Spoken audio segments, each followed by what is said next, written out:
سادس اور سابع، سادس اور سابع کو دو اصول جمع کیے ہیں۔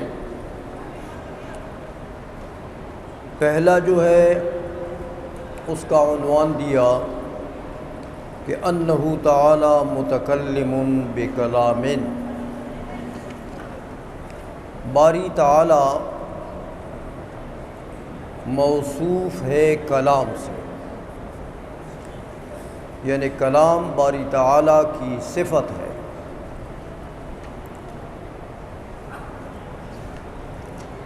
دوسرا سابع کا عنوان دیا کہ بکلام قدیم، باری تعالیٰ کا جو کلام ہے وہ کلام قدیم ہے، کلام حادث نہیں ہے۔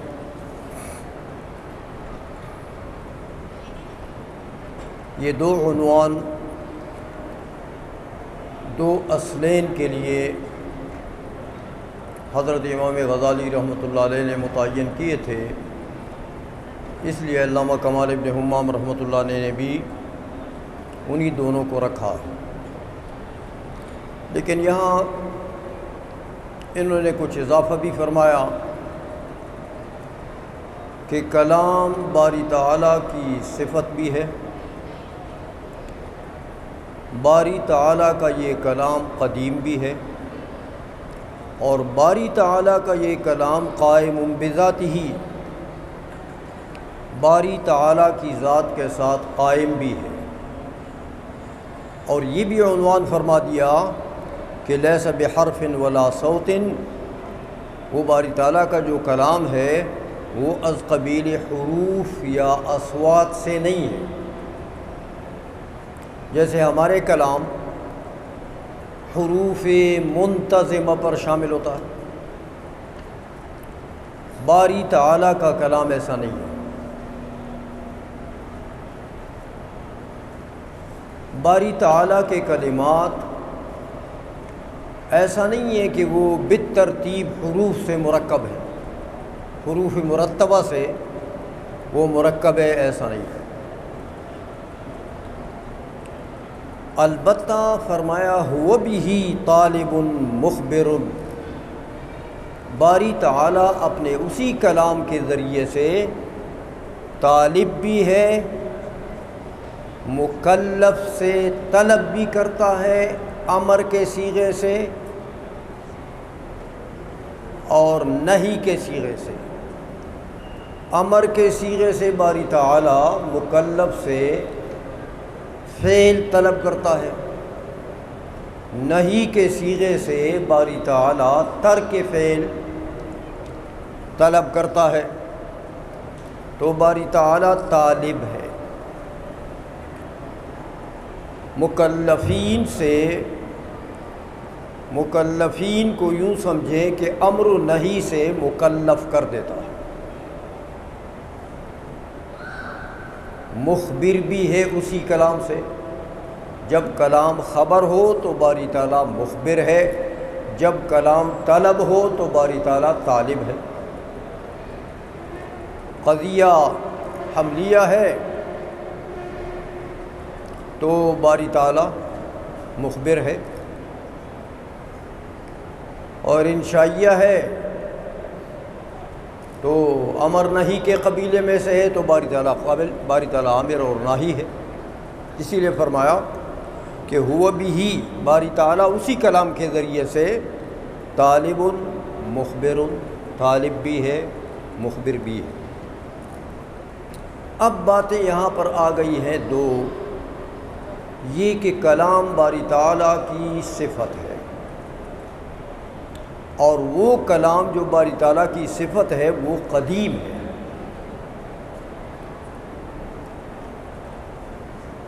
تو دو تین عنوانات چونکہ یہاں پر انہوں نے جمع کر دیے، ایک اس کلام کا قدم، دوسرا اس کلام کا قائم بذات ہی۔ اس لیے اس قدم پر پہلے دلائل دیتے ہیں۔ علامہ کمال ابن حمام رحمۃ اللہ علیہ فرماتے اما انہ قدیم، یہ بات کہ باری تعالیٰ کا وہ کلام جو ہے وہ قدیم ہے، فَلِأَنَّهُ، اس کی اب قدم کی دلیل بیان فرماتے ہیں کہ قدیم ہے تو کیسے قدیم ہے۔ اسی لیے فرمایا کہ فَلِأَنَّهُ لو لم يمتنع قیام الحوادث به، کہ فرض کرو کہ باری تعالیٰ کی ذات کے ساتھ قیام الحوادث ممتنع نہیں، فرض کرو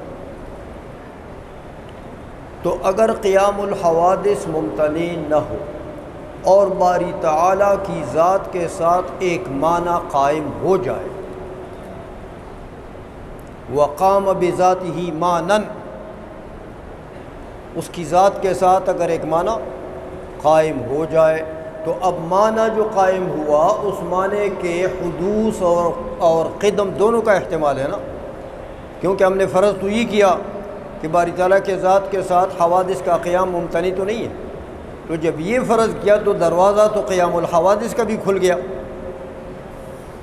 تو حوادث بھی جب قائم ہو سکتے ہیں تو اگر ایک معنی باری تعالیٰ کی ذات کے ساتھ قائم ہو جائے تو اس میں احتمال رہے دو، ممکن ہے کہ وہ معنی قدیم ہو، ممکن ہے کہ وہ معنی حادث ہو، احتمالین دونوں قائم رہے۔ اس لیے فرماتے ہیں فترددنا فی قدمہ معہ وحدوثہ فیہ، ہمیں یہ تردد ہو جائے گا کہ اب یہ معنی جو باری تعالیٰ کی ذات کے ساتھ قائم ہوا، کیا یہ باری تعالیٰ کے ساتھ جو قائم ہے یہ قدیم ہے یا اس کا حدوث ہوا ہے باری تعالیٰ کی ذات کے ساتھ؟ جو قائم ہے تو آیا اس کا حدوث ہوا ہے یعنی یہ معنی حادث ہے یا یہ قدیم ہے؟ یہ تردد میں تو ہم پڑ جائیں گے۔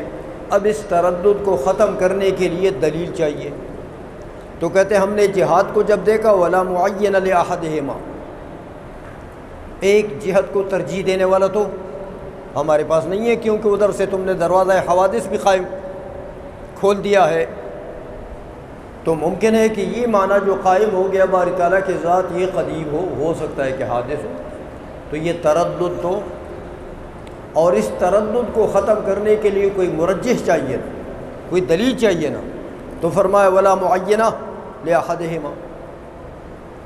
اب ہم اس کے قدم پر دلیل دیں گے، دلیل مرجح پیدا کریں گے تو پھر قدم کو ترجیح ہوگی۔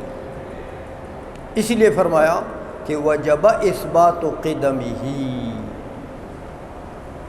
اب اس معنی کے جو باری تعالیٰ کی ذات سے قائم ہوگا، اس معنی کے قدم کے اثبات کے لیے دلائل دینے پڑیں گے۔ وجب اثبات، تو اب اثبات تو بلا دلائل نہیں ہوگا نا، وہ تو دلائل سے ہوگا۔ کہتے ہیں یہ میاں قدم کے اثبات پر آپ دلائل دیتے ہیں تو حدوث کے اثبات پر کیوں نہیں دیتے؟ کیونکہ احتمال تو دونوں ہے، ہو سکتا ہے حادث ہو سکتا ہے۔ تو فرماتے ہیں کہ آپ نے یہ جو بتایا کہ وجب اثبات قدمہ، ہاں تو لما لا یجب اثبات حدوثہ، کیونکہ اس میں احتمال تو دونوں ہیں۔ تو فرماتے ہیں اصل بات یہ ہے کہ دیکھو یہ تو مسلم بات ہے نا کہ ذات باری تعالیٰ تو قدیم ہے، تو اس معنی کے کو ہم قدیم ثابت کریں گے تو ذات کے ساتھ مناسبت ہے، اور اگر اس معنی کو ہم حادث ثابت کر دیں گے تو ذات کا بالکل مباین ہو جائے گا، ذات کا بالکل مباین ہو جائے گا۔ اس لیے اگر حادث حدوث کے اس بات پر دلائل دیں گے تو اس کے معنی تو یہ ہے کہ آپ باری تعالیٰ کے لیے ایک مباین ثابت کر رہے ہیں، اس لیے حدوث کے اس بات پر دلائل نہیں دیں گے، کیونکہ اس کے باری تعالیٰ کی ذات کے ساتھ مناسبت نہیں ہے، قدم کی مناسبت ہے۔ اس لیے اس جہت کو قدم کی جہت کو ہم ثابت کریں گے اور اس پر دلائل دینے پڑیں گے۔ اسی لیے فرمایا کہ لأن الانسب بالقدیم قدم صفاته، حدوث پر دلائل نہیں دیں گے، قدم پر دیں گے کہ قدم کو ترجیح ہے کہ وہ باری تعالیٰ کے ذات کے ساتھ مناسب بات ہے، کہ باری تعالیٰ کی ذات جب قدیم ہے تو اس کے صفات بھی قدیم ہونے چاہیے، یہ مناسبت ہے۔ اور دوسری بات بتاتے ہیں کہ دیکھو ایک تو قدم کو یہ ترجیح ہے، دوسری بات یہ ہے کہ لأن الاصل عدم الحدوث، کہ باری تعالیٰ کی صفات میں اصل کیا چیز ہے؟ قدم، عدم الحدوث یعنی قدم، کہ باری تعالیٰ کی ذات جو قدیم ہے تو اس کے مناسبات تو قدیم کے ساتھ مناسبت ہے، حادث کے ساتھ تو مناسبت ہو نہیں ہے، اس لیے کہتے ہیں باری تعالیٰ کی صفات میں اصل کیا چیز ہے؟ قدم۔ تو ان دو وجوہ سے کہ ایک تو قدیم کی مناسبت ہے باری تعالیٰ کی ذات کے ساتھ، دوسرا یہ کہ باری تعالیٰ کی صفات میں اصل قدم ہے، ان دو وجوہ سے قدم کو ترجیح ہے اس کے حدوث پر، لہذا اب دلائل دیں گے کہ وہ معنی جو باری تعالیٰ کی ذات کے ساتھ قائم ہوا وہ قدیم ہے، اور اس کے قدم پر دلائل دیں گے، ثابت ہو جائے گا۔ تو کہتے ہیں دیکھو ایک تو اس کو دیکھیں کہ باری تعالیٰ کی یہ صفت، یہ معنی جو قائم ہوا، مان لو کہ یہ قدیم ہے، ان دو وجوہ کی وجہ سے کہ ایک تو اصل، اگر قدیم ثابت ہو جائے تو اصل پر عمل ہو جائے گا نا میاں، اور اگر حادث ثابت ہو جائے تو خلاف اصل، تو ترجیح اصل کو ہوتی ہے، خلاف اصل کو نہیں ہوتی۔ ایک دوسری بات یہ بتا رہے ہیں کہ یہ بھی تو قانون آپ کے مد نظر ہے کہ باری تعالیٰ کی ذات کے ساتھ حوادث کا قیام ممکن نہیں ہے، اس قانون سے بھی پتہ لگتا ہے کہ وہ معنی جو باری تعالیٰ کی ذات کے ساتھ قائم ہے وہ حادث، ورنہ قیام الحوادث لازم آ جائے گا باری تعالیٰ کے ذات کے ساتھ، تو یہ تو قانون پہلے آپ پڑھ چکے کہ یہ تو ممتنع ہے۔ اس لیے فرمایا فَكَيْفَ إِذَا بَطَلَ قِيَامُ الْحَوَادِثِ بِهِ، تو یہ کیسے حادث ہو سکتا ہے جبکہ باری تعالیٰ کی ذات کے ساتھ تو قیام الحوادث ممتنع ہے، تو قدیم ہی ہوگا جبھی باری تعالیٰ کی ذات کے ساتھ قائم ہوا، اگر حادث ہوتا تو باری تعالیٰ کے ذات کے ساتھ اس کا قیام ممکن نہیں تھا۔ ایک دلیل تو یہ ہوئی، دوسری بات یہ بتاتے ہیں کہ دیکھو یہ دلیل جو ہوتی ہے نا یہ مدعا کے اس بات کے لیے مقتضی ہوتی ہے، دلیل تو یہ دے گئی کہ بھئی یہ قدیم ہے، یہ معنی جو باری تعالیٰ کی ذات سے قائم ہوا یہ کیا ہے؟ قدیم ہے، کیونکہ باری تعالیٰ کی ذات کے ساتھ، یہ تو باری تعالیٰ کی ذات کے ساتھ ہم نے قائم فرض کیا ہے، اور قیام الحوادث بذاتی تعالیٰ تو ممتنع ہے، تو پتہ لگا یہ حادث نہیں ہے، قدیم ہے، جبھی تو قائم ہوا، حادث ہوتا تو قائم ہی نہیں ہو سکتا تھا۔ یہ دلیل سمجھ میں آ گئی ہے۔ ایک اور بات کہتے ہیں کہ میاں جس چیز کی مقتضی پائی جائے،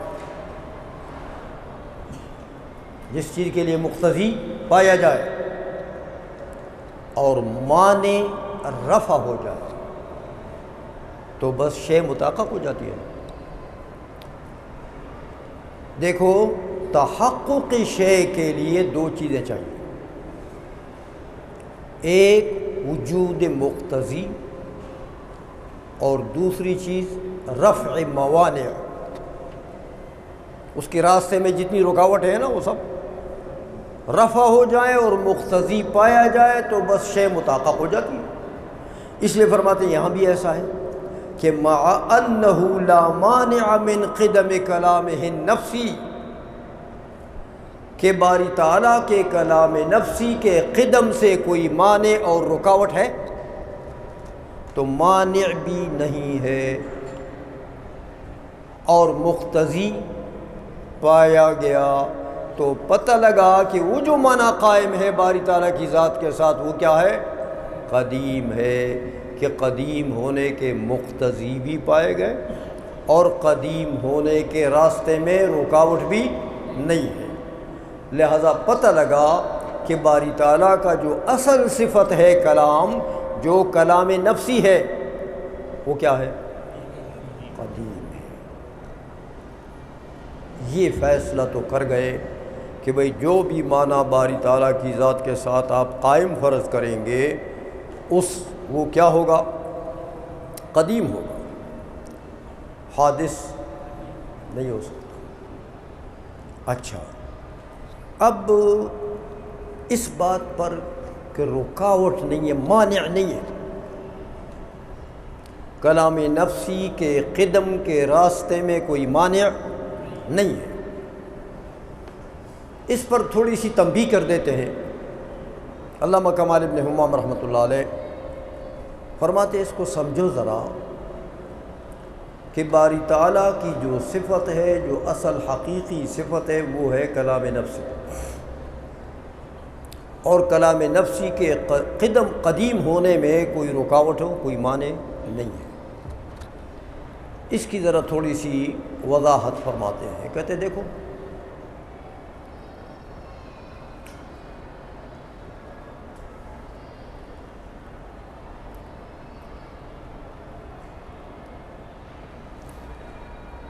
ایک نظیر کے طریقے سے سمجھاتے ہیں۔ فرماتے ایک باپ ہے، ابھی باپ نہیں بنایا لیکن باپ فرض کر لو اس کو، ابھی اس نے شادی بھی نہیں کی، لیکن کبھی تو مستقبل میں وہ شادی کرے گا، تو باعتبار ما یعول الیہ اس کو اب سے باپ کہہ دو۔ اچھا، اس باپ کے ذہن میں اپنے بچے کا ایک تصور ہے، ولد متصور، کہ یار میرا بیٹا پیدا ہوگا تو بیٹے کو میں کہوں گا کہ علم دین حاصل کرو۔ عالم وجود میں بیٹھا نہیں ہے، ابھی اس نے شادی بھی نہیں کی،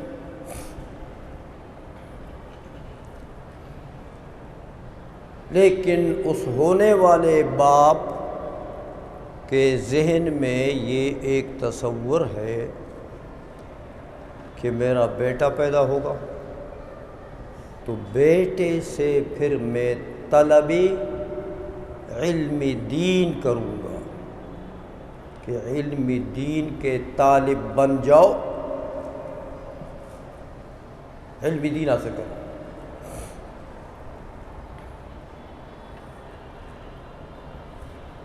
اچھا، یہ تو باپ کے ذہن میں یہ ایک تصور کہ بیٹا پیدا ہوگا تو بیٹے کو پھر میں کہوں گا کہ تو طالب علم دین بن۔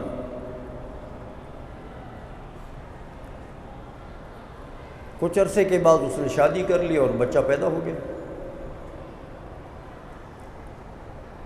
بچہ پیدا ہو گیا، تھوڑا سا جب بڑھ گیا بچہ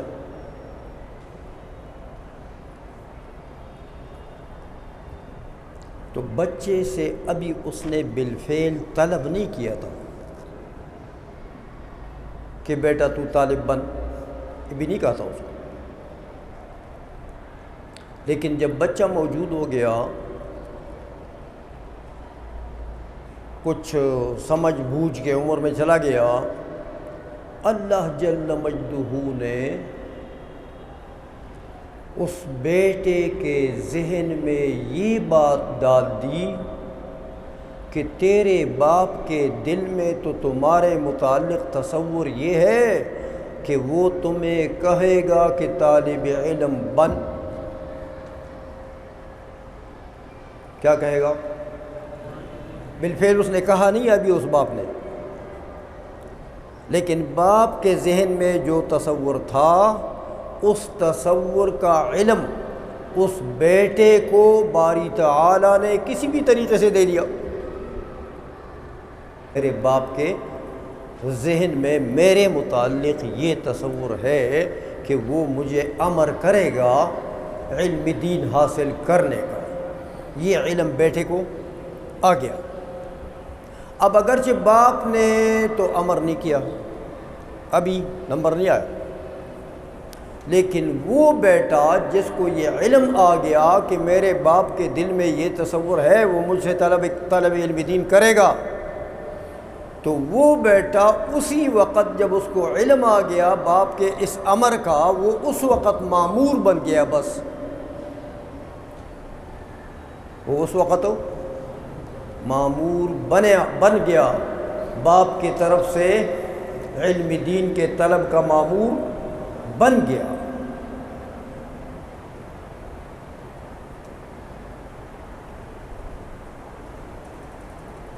اس بات کو سمجھ گئے ہو؟ یہ سمجھانے کے لیے علامہ کمال ابن حمام رحمۃ اللہ علیہ نے ایک تمہید سا رکھ دیا اصل مسئلے کو سمجھانے کے لیے۔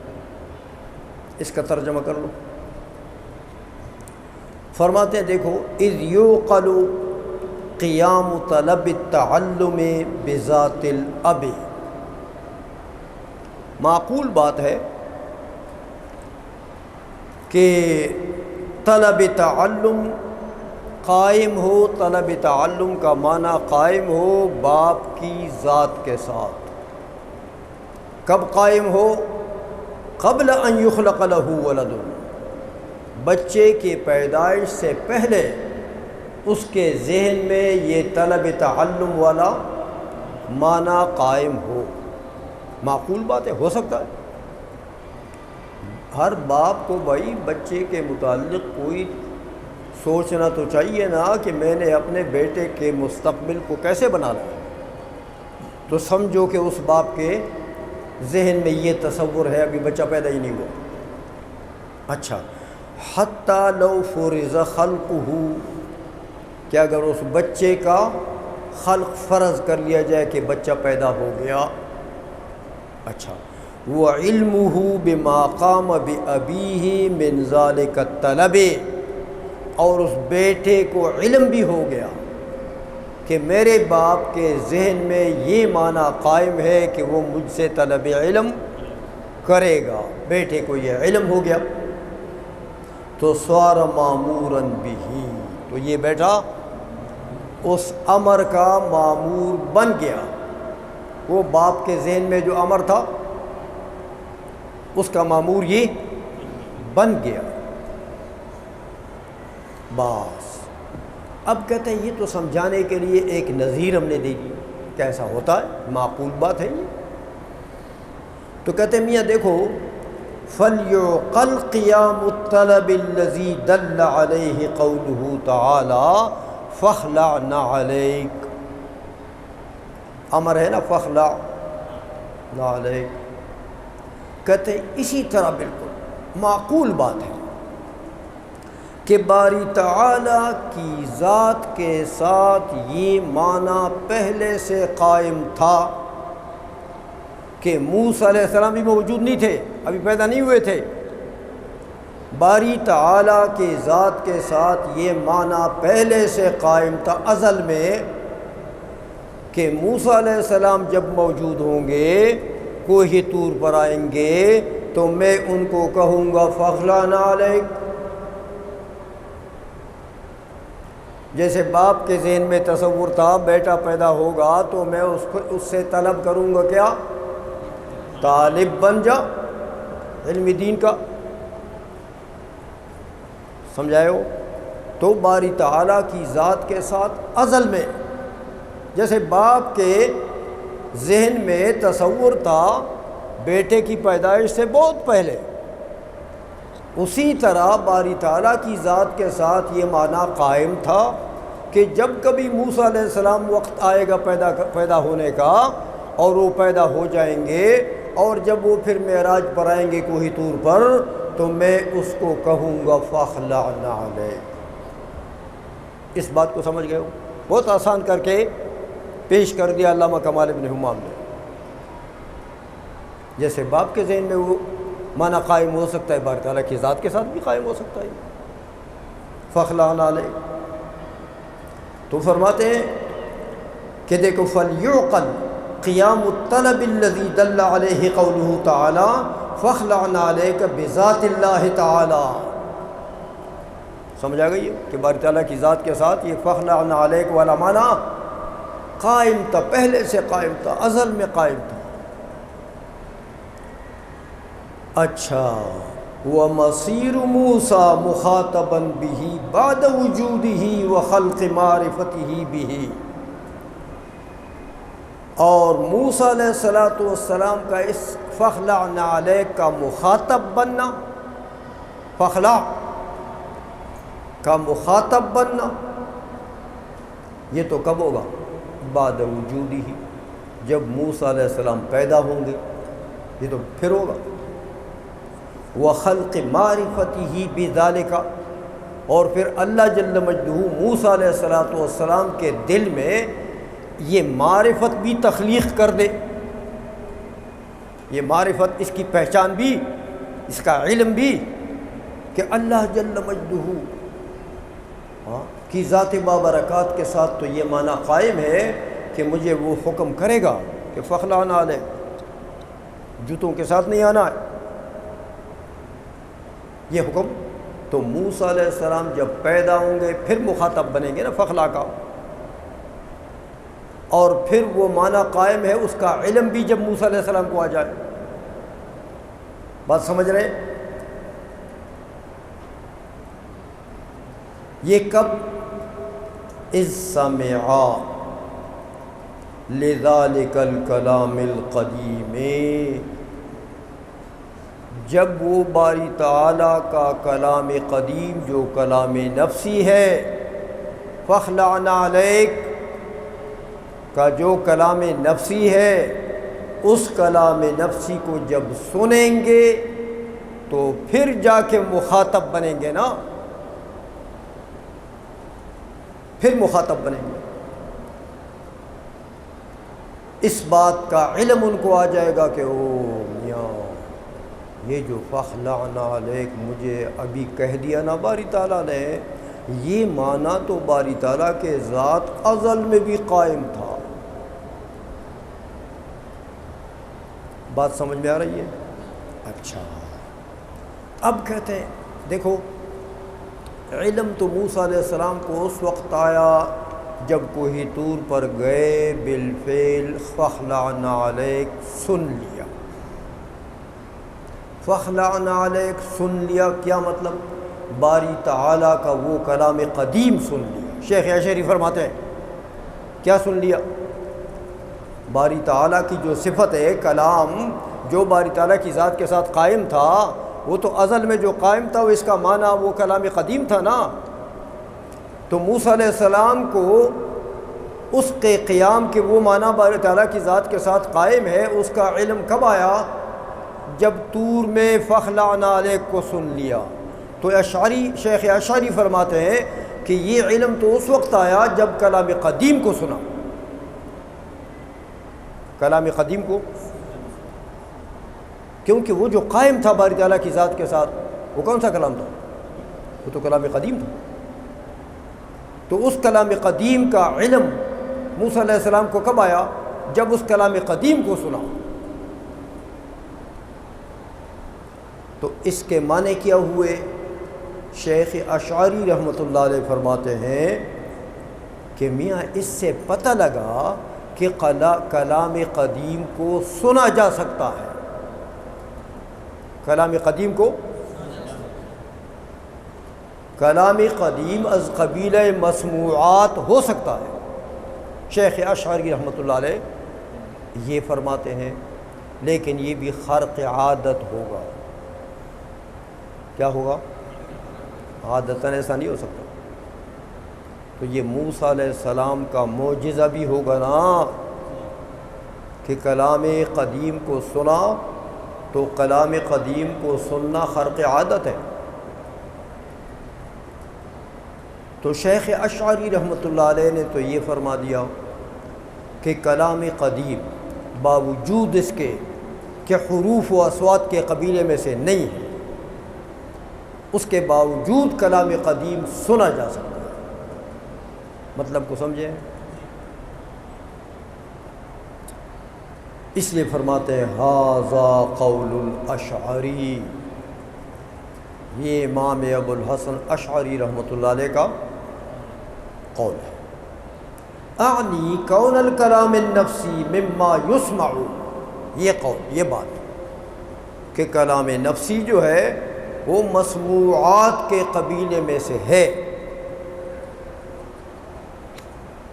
یہ شیخ اشعری رحمۃ اللہ۔ تو دیکھیں کلام قدیم باری تعالیٰ کا وہاں حروف نہیں ہے، کلمات نہیں ہے، اور یکی بعد دیگر حروف کا نکلنا نہیں ہے، از قبیل حروف و اصوات نہیں ہے، لیکن شیخ اشعری رحمۃ اللہ علیہ کیا فرماتے ہیں کہ باوجود اس کے بھی سنا جا سکتا ہے۔ بھائی سننے کے لیے ان کے نزدیک کوئی حروف و کلمات کے قبیلے سے ہونا ضروری نہیں ہے۔ یہ بات ہے شیخ اشعری کا قول۔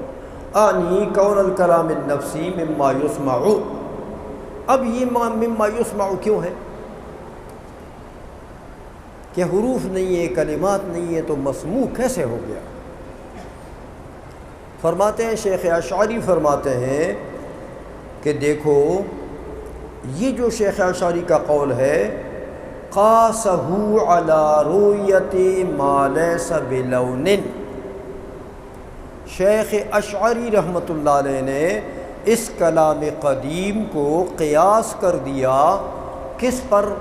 اس چیز کی رؤیت پر جو از قبیل لون و جسم نہ ہو۔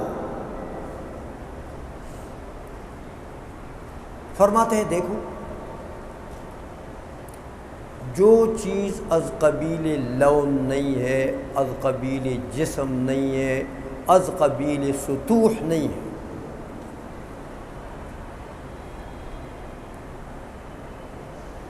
اس کے باوجود خرق عادت کے طور پر اس کی رؤیت ہو سکتی۔ لون نہیں ہے، جسم نہیں ہے، سطح نہیں ہے، رنگ نہیں ہے، لیکن اس کے باوجود خرق عادت کے طور، عادتاً نہیں، خرق عادت کے طور پر اس کی رؤیت ممکن ہے۔ تو اے میاں بطریق خرق عادت اگر بدون لون و جسم کسی شے کی رؤیت ممکن ہے تو بدون حروف و اصوات کسی شے کا مسموع ہونا کیوں ممکن نہیں ہے؟ یہ دلیل دی شیخ اشعری رحمۃ اللہ علیہ نے۔ اسی لیے فرماتے ہیں کہ قاسہ علی رؤیت ما لیس بلون فکما عقل رؤیت ما لیس بلون ولا جسم، جیسے کسی چیز کی رؤیت جب کہ وہ ذی لون یا ذی جسم شے نہیں ہے اور اس کی رؤیت ممکن ہے، تو میاں فلیعقل سماع ما لیس بصوت، یہ بھی تو سمجھنا ہے، اسی پر قیاس کر دو کہ جو صوت نہیں ہے، صوت کے قبیلے میں سے، حروف کے قبیلے میں سے نہیں ہے، تو خرق عادت جس طرح یہ رؤیت ہو سکتی ہے خرق عادت کے طور پر، اسی طرح اس کی سماع بھی ہو سکتا ہے۔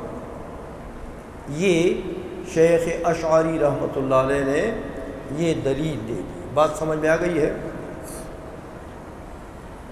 فَلْيُعْقَلْ سَمَاعُ مَا لَيْسَ بِصَوْتٍ، یہ تو شیخ اشعری رحمۃ اللہ تعالی علیہ نے قیاس کر دیا رؤیت پر سماعت کو، تو لہٰذا اس طریقے سے بطریقہ خرق عادت اس کلام نفسی کے جو از قبیل حروف و اصوات نہیں ہے اس کی سماعت بطریقہ خرق عادت ثابت کر کہ مسموعات کے قبیلے میں سے ہو سکتا ہے اگرچہ وہاں پر حروف و اصوات نہیں۔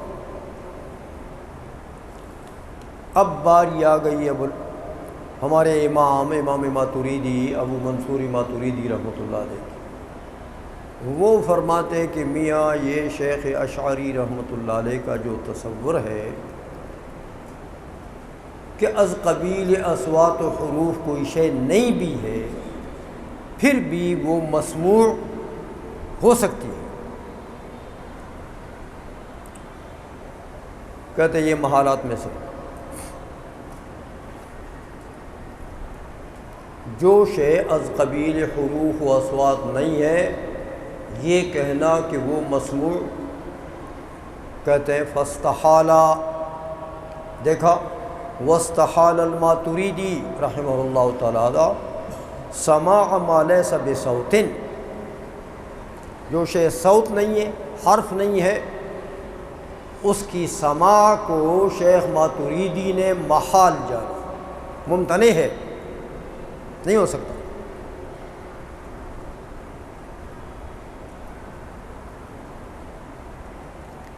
اب جھگڑا پڑ گیا دونوں میں. شیخ ابو الحسن ماتریدی فرماتے ہو سکتا، شیخ ماتریدی فرماتے نہیں ہو سکتا، محال ہے. شیخ ابو الحسن اشعری رحمۃ اللہ فرماتے ہو سکتا ہے، مسموعات میں سے بن سکتا ہے، اگرچہ اصوات اور حروف نہ بھی ہو، مسموعات میں سے بن سکتا ہے. یہ ایک نظام بن گیا. لیکن علامہ کمال ابن حمام رحمۃ اللہ علیہ ہماری رہنمائی بطریق اکمل فرماتے دیکھو یہ جھگڑا اصل میں محل نظام موسیٰ علیہ السلام کے کلام کا مسئلہ ہے کہ وَكَلَّمَ اللَّهُ مُوسَىٰ تَكْلِيمًا. جھگڑا وہاں ہے کہ اللہ نے کلام کیا موسیٰ علیہ السلام کے ساتھ. اب اللہ نے کلام کیا تو اللہ نے اپنی صفت جو کلام باری تعالیٰ کی صفت ہے، کلم اللہ سے وہی کلام مراد ہوگا نا. تو باری تعالیٰ کی جو صفت ہے وہ تو کلام قدیم ہے، وہ تو بلا صوت اور بلا حرف ہے. تو آیا موسیٰ علیہ السلام کے رب نے جو کلام کیا وہ کلام کیسا ہے؟ موسیٰ علیہ السلام نے جو سنا کس چیز کو کیسے سنا؟ تو جھگڑا آ گیا یہاں پر. حضرت شیخ اشعری نے تو فرمایا کہ ٹھیک ہے یار وہ کلام نفسی ہے، وہ نہ حرف ہے نہ صوت ہے، لیکن اس کے باوجود بھی بطریق خرق عادت اس کی سماعت ہو سکتی ہے. انہوں نے تو صاف کر دیا. شیخ ماتریدی ہے انہوں نے کہا نہیں ہو سکتا، حرف اور صوت جو نہیں ہے. تو پھر شیخ ماتریدی کیا کرتے ہیں؟ وہاں کلام تو ہوا ہے نا، کلم اللہ، تو قرآن سے ثابت ہے، اور موسیٰ علیہ السلام نے سنا بھی ہے. تو اب کلام ہوا تو کیا کلام ہوا، کس طریقے سے ہوا، پھر موسیٰ علیہ السلام نے کس طریقے سے سنا؟ تو شیخ ماتریدی نے فرمایا رحمہ اللہ تعالی کہ دیکھو موسیٰ علیہ السلام نے ایک صوت دال سن لیا، کلام از قبیلہ اصوات ہے، اور موسیٰ علیہ السلام نے کیا سنا؟ فرماتے ہیں وَعِندَهُ سَمِعَ موسیٰ علیہ السلام صوتاً دالاً علی کلام اللہ تعالی. شیخ ماتریدی نے فرمایا کہ موسیٰ علیہ السلام نے جو کلام سنا ہے وہ از قبیل اصوات تھا، اور اصل جو کلام نفسی ہے اس کے اوپر یہ کلام دال ہے، وہ اصل کلام نفسی اس کا مدلول ہے. جو اصل کلام اللہ ہے وہ اس کا. تو شیخ ماتریدی فرماتے ہیں کہ انہوں نے دال سنا ہے. کیا سنا ہے؟ دال سنا ہے.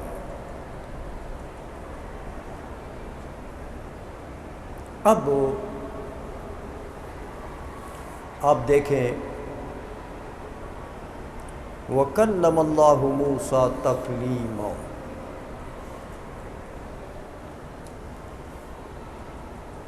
چونکہ موسیٰ علیہ السلام کے ساتھ تو کلام ہوا باری تعالیٰ کا، اسی لیے موسیٰ علیہ السلام کا لقب کیا ہے؟ کلیم اللہ۔ اب کلیم کا حمل موسیٰ علیہ السلام کے اوپر اس لیے ہے کہ کلام اللہ اس کے ساتھ قائم ہے۔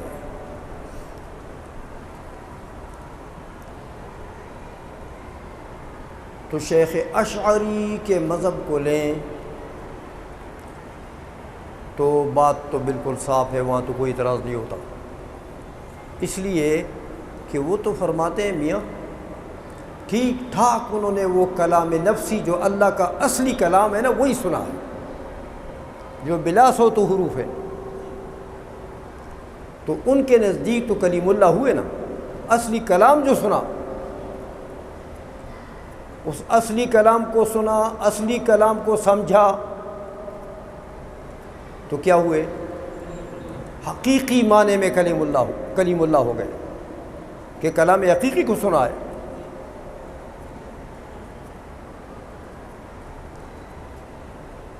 لیکن شیخ ماتوریدی رحمۃ اللہ علیہ کے نزدیک حقیقی معنی میں کلیم اللہ نہیں ہے، کیونکہ شیخ ماتوریدی تو فرماتے ہیں کہ دال علی کلام اللہ سن لیا ہے، عین کلام اللہ کو نہیں سنا، کلام اللہ کے اوپر جو صوت دال تھا وہ سنا ہے، لہذا کلیم اللہ تو ہے لیکن بمعنی حقیقی نہیں ہے۔ شیخ ماتوریدی پر یہ اعتراض ہو گیا کہ یہ جو تیرا مذہب ہے اگر یہ ہم لیں گے تو پھر تو موسیٰ علیہ السلام کو اپنے حقیقی معنی میں کلیم اللہ نہیں کہنا چاہیے، اور شیخ اشعری کے نزدیک تو بالکل ٹھیک ہے۔ بات سمجھ رہے ہیں؟ اس لیے یہ کلیم اللہ کا لفظ حقیقی معنی میں تو شیخ ماتوریدی کے مذہب پر اطلاق نہیں ہونا چاہیے، تو پھر تو مطلب یہ کہ وہ مجازاً کلیم اللہ ہو گئے۔ کہتے ہیں نہ میاں ایسا نہیں ہے، شیخ ماتوریدی فرماتے ہیں ایسا نہیں ہے۔ دیکھو وَخُصَّ بِهِ وَخُصَّ بِكَلِيمِ اللَّهِ، موسیٰ علیہ السلام کے ساتھ کلیم اللہ کا لفظ خاص ہو گیا۔ کیوں میاں؟ کہ لِأَنَّهُ بِغَيْرِ وَاسِطَةِ الْكِتَابِ وَالْمَلَكِ، کہ دیکھو میاں عادتاً کلام اللہ جو ہوتا ہے اپنے نبیوں کے ساتھ تو عادتاً کیسے ہوتا ہے؟ فرشتے کے ذریعے سے ہوتا ہے، یا آپ کسی سے کلام کرتے ہیں تو میاں ذرائع بہت سے ہیں، کتابت بھی ہے،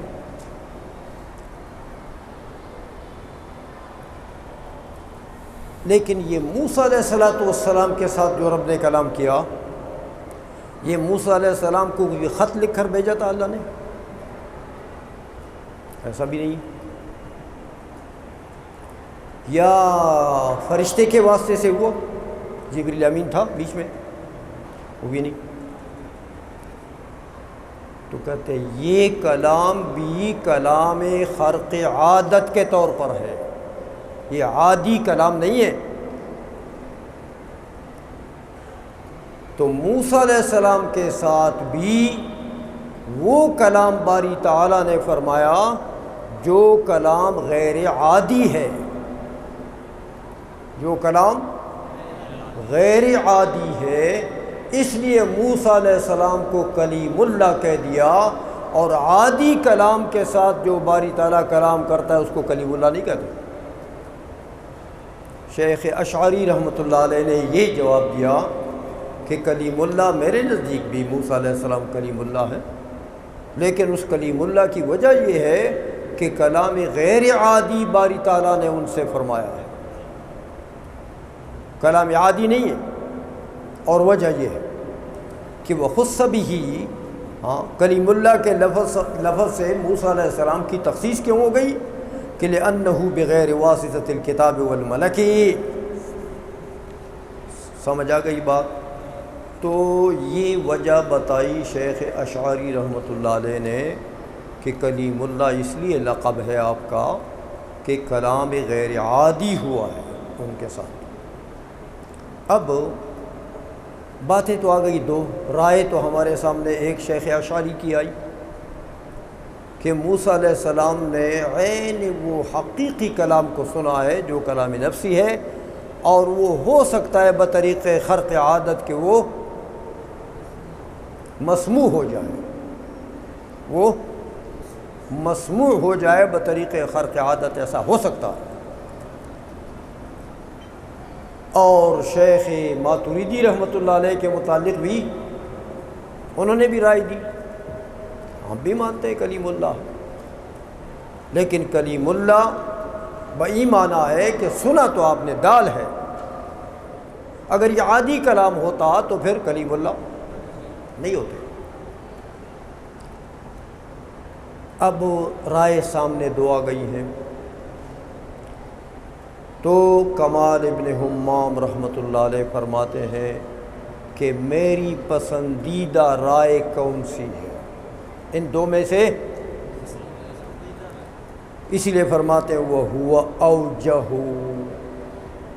یہ جو ماتریدی کی رائے ہے وہ ہوا اوجہ، میرے نزدیک یہ اوجہ ہے، اس کے وجوہ جو ہیں وہ مضبوط ہیں، وہ اوجہ ہے۔ تو کمال ابن حمام رحمۃ اللہ علیہ نے بھی اپنی رائے دی کہ میرے نزدیک شیخ ماتریدی کا قول جو ہے وہ اولا ہے۔ دیکھیے وہ کل کسی نے پوچھا تھا پرسوں کہ یہ ماتریدی اور ان کے درمیان میں یہ اختلاف کی کیا نوعیت ہے اشاعرہ، تو میں نے جواب دیا تھا بات اولا اور غیر اولا کی ہے، بات کفر اسلام کی نہیں ہے۔ ایسا نہیں ہے کہ جو ماتریدی کی بات کو نہیں مانتا تو اشاعرہ ان کو کافر کہتے ہیں اعوذ باللہ، یا جو اشاعرہ کی بات کو نہیں مانتا تو ماتریدی ان کو کافر کہتے ہیں اعوذ باللہ، ایسا نہیں ہے۔ اولا خلاف اولا کی بات ہے، بس حق دونوں ہیں۔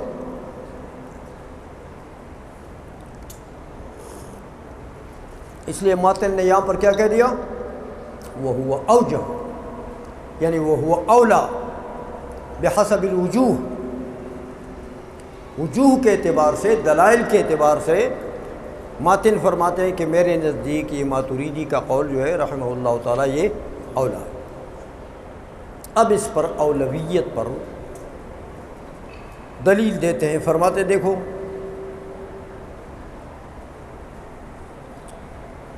فرماتے علم کی ایک قسم ہے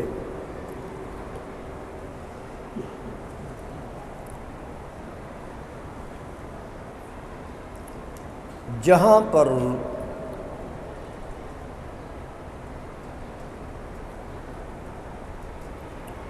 علم کی ایک قسم کو سمع کہا جاتا ہے،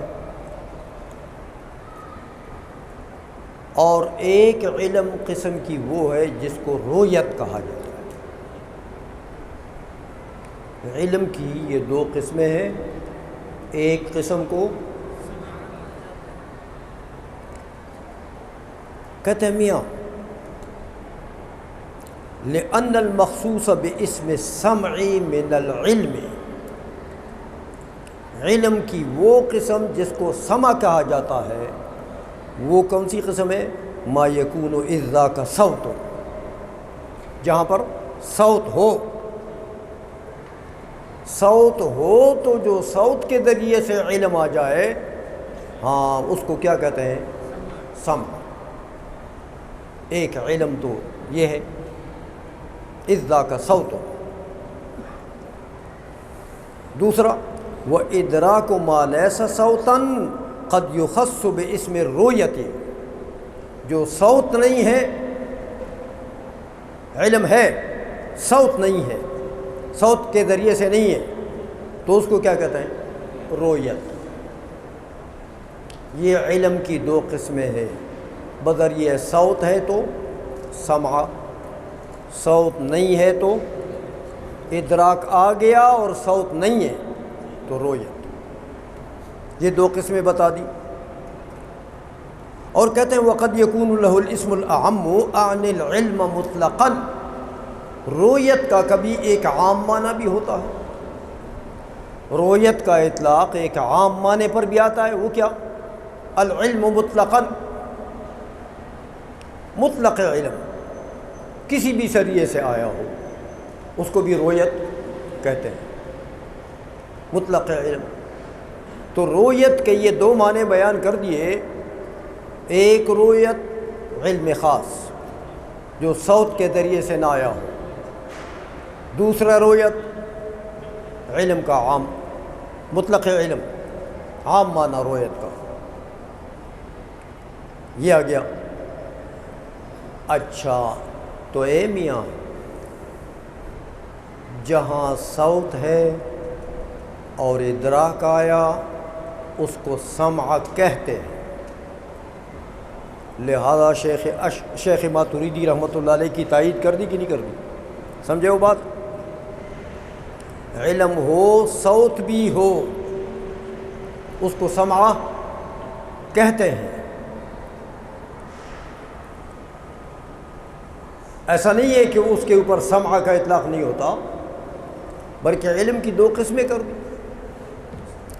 صوت ہو، صوت کے ذریعے سے علم آئے، اس کو کیا کہتے ہیں؟ اس علم کو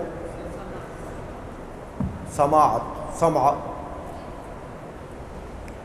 صوت نہ ہو اور ادراک آئے اس کو رؤیت، رؤیت۔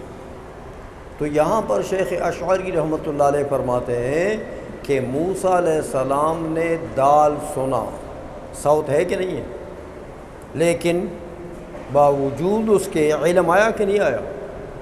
علم آ گیا۔ تو یہ علم ہے موسیٰ علیہ السلام کا کہ صوت ہے اور علم آ گیا۔ بات سمجھ میں آ گئی ہے؟ یہ گویا کہ تائید کر دی اس کی حضرت شیخ ماتوریدی رحمۃ اللہ علیہ کی۔ اب ایک بات اور آگے تھوڑی سی بڑھاتے ہیں کمال ابن حمام رحمۃ اللہ تعالیٰ علیہ، تو فرماتے ہیں دیکھو ایک بات ایسی ہے جس پر تمام اہل سنت کا، ماتوریدیہ، اشاعرہ، سب کا اتفاق ہے، سب کا۔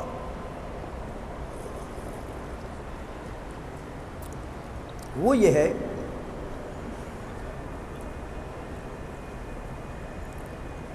کہ انہ تعالی متکلم لم یزل تعالی متکلما،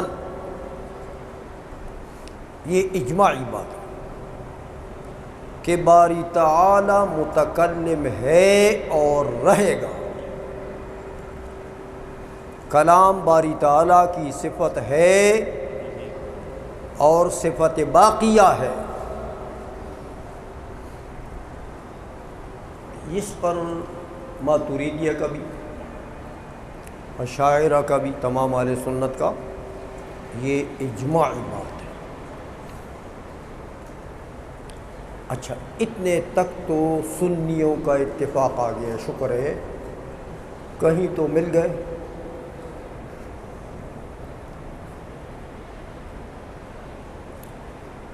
جتنا اتفاق آ جائے شکر ہے، لیکن ٹھہرے نہیں۔ واختلفوا فی انہ تعالی هل هو مکلم لم یزل مکلما، تھوڑا ایک قدم آگے جا کر بس لڑ پڑے۔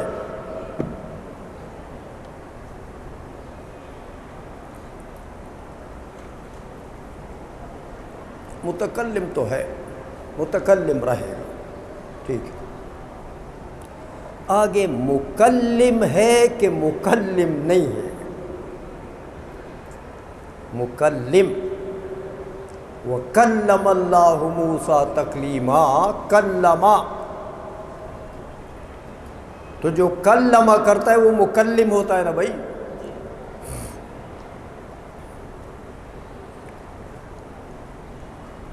یہ بات آ گئی، اب یہاں لڑ پڑے۔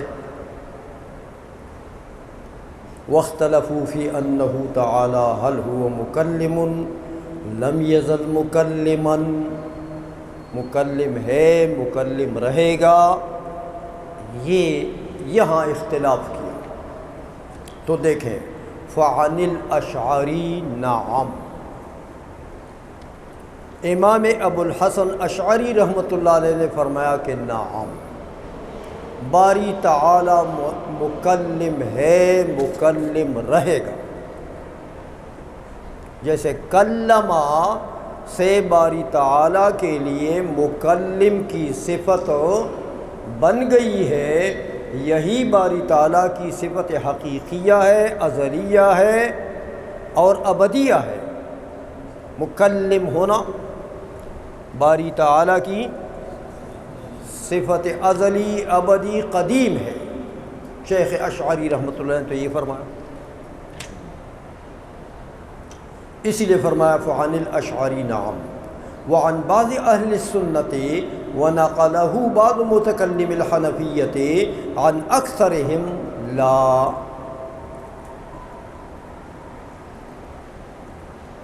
دیکھا، فرمایا بعض اہل سنت نے، بلکہ بعض متکلمین حنفیہ نے تو اکثر اہل سنت سے یہ بات نقل کی ہے کہ لا، جھنڈا اونچا کر دیا، لا لا لا، مکلم نہیں۔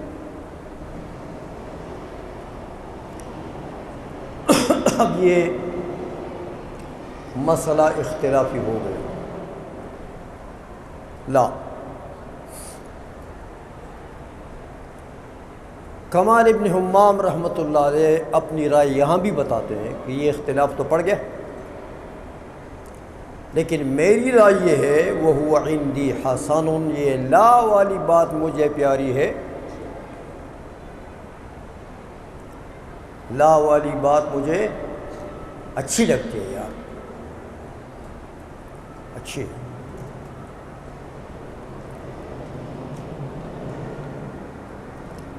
کیونکہ دیکھیں دلیل بتاتے ہیں علامہ کمال ابن حمام رحمۃ اللہ علیہ،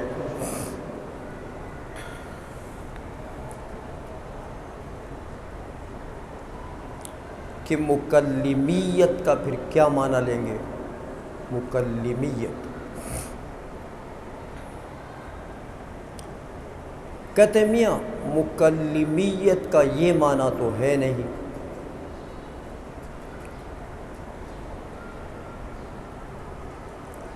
کہ کلام میں جو خطاب ہے محض وہ خطاب مراد لے لیا جائے۔ باری تعالی مکلم ہے، امر کے ضمن میں خطاب ہے، نہی کے ضمن میں خطاب ہے، تو یہ نفس خطاب تو مکلمیت سے مراد ہو نہیں۔ اسی لیے فرمایا فَإِنَّ مَعْنَى الْمُكَلِّمِيَّةِ لَا يُرَادُ بِهِ هَاهُنَا نفس الخطاب الذي يتضمنه الامر والنهي، امر و نہی کے ضمن میں جو خطاب ہے مکلمیت سے وہ خطاب مراد نہیں ہے۔ امر میں کیسے؟ قرآن نے فرمایا اقتلوا المشرکین، خطاب ہے کہ نہیں ہے؟ کہتے یہ خطاب مراد مکلمیت سے نہیں ہے۔ نہیں میں خطاب ہے، باری تعالیٰ نے فرمایا وَلَا تَقْرَبُوا الزِّنَا، تو یہ جو خطاب ہے یہ مکلمیت سے مراد نہیں ہے۔ لِأَنَّ مَعْنَى الطَّلَبِ يَتَضَمَّنُهُ، طلب کا معنی تو خطاب کو متضمن ضرور ہے۔ جب آپ نے امر کا صیغہ دے دیا تو امر کے صیغے میں خطاب تو ضرور ہے، امر متضمن ہے خطاب کو۔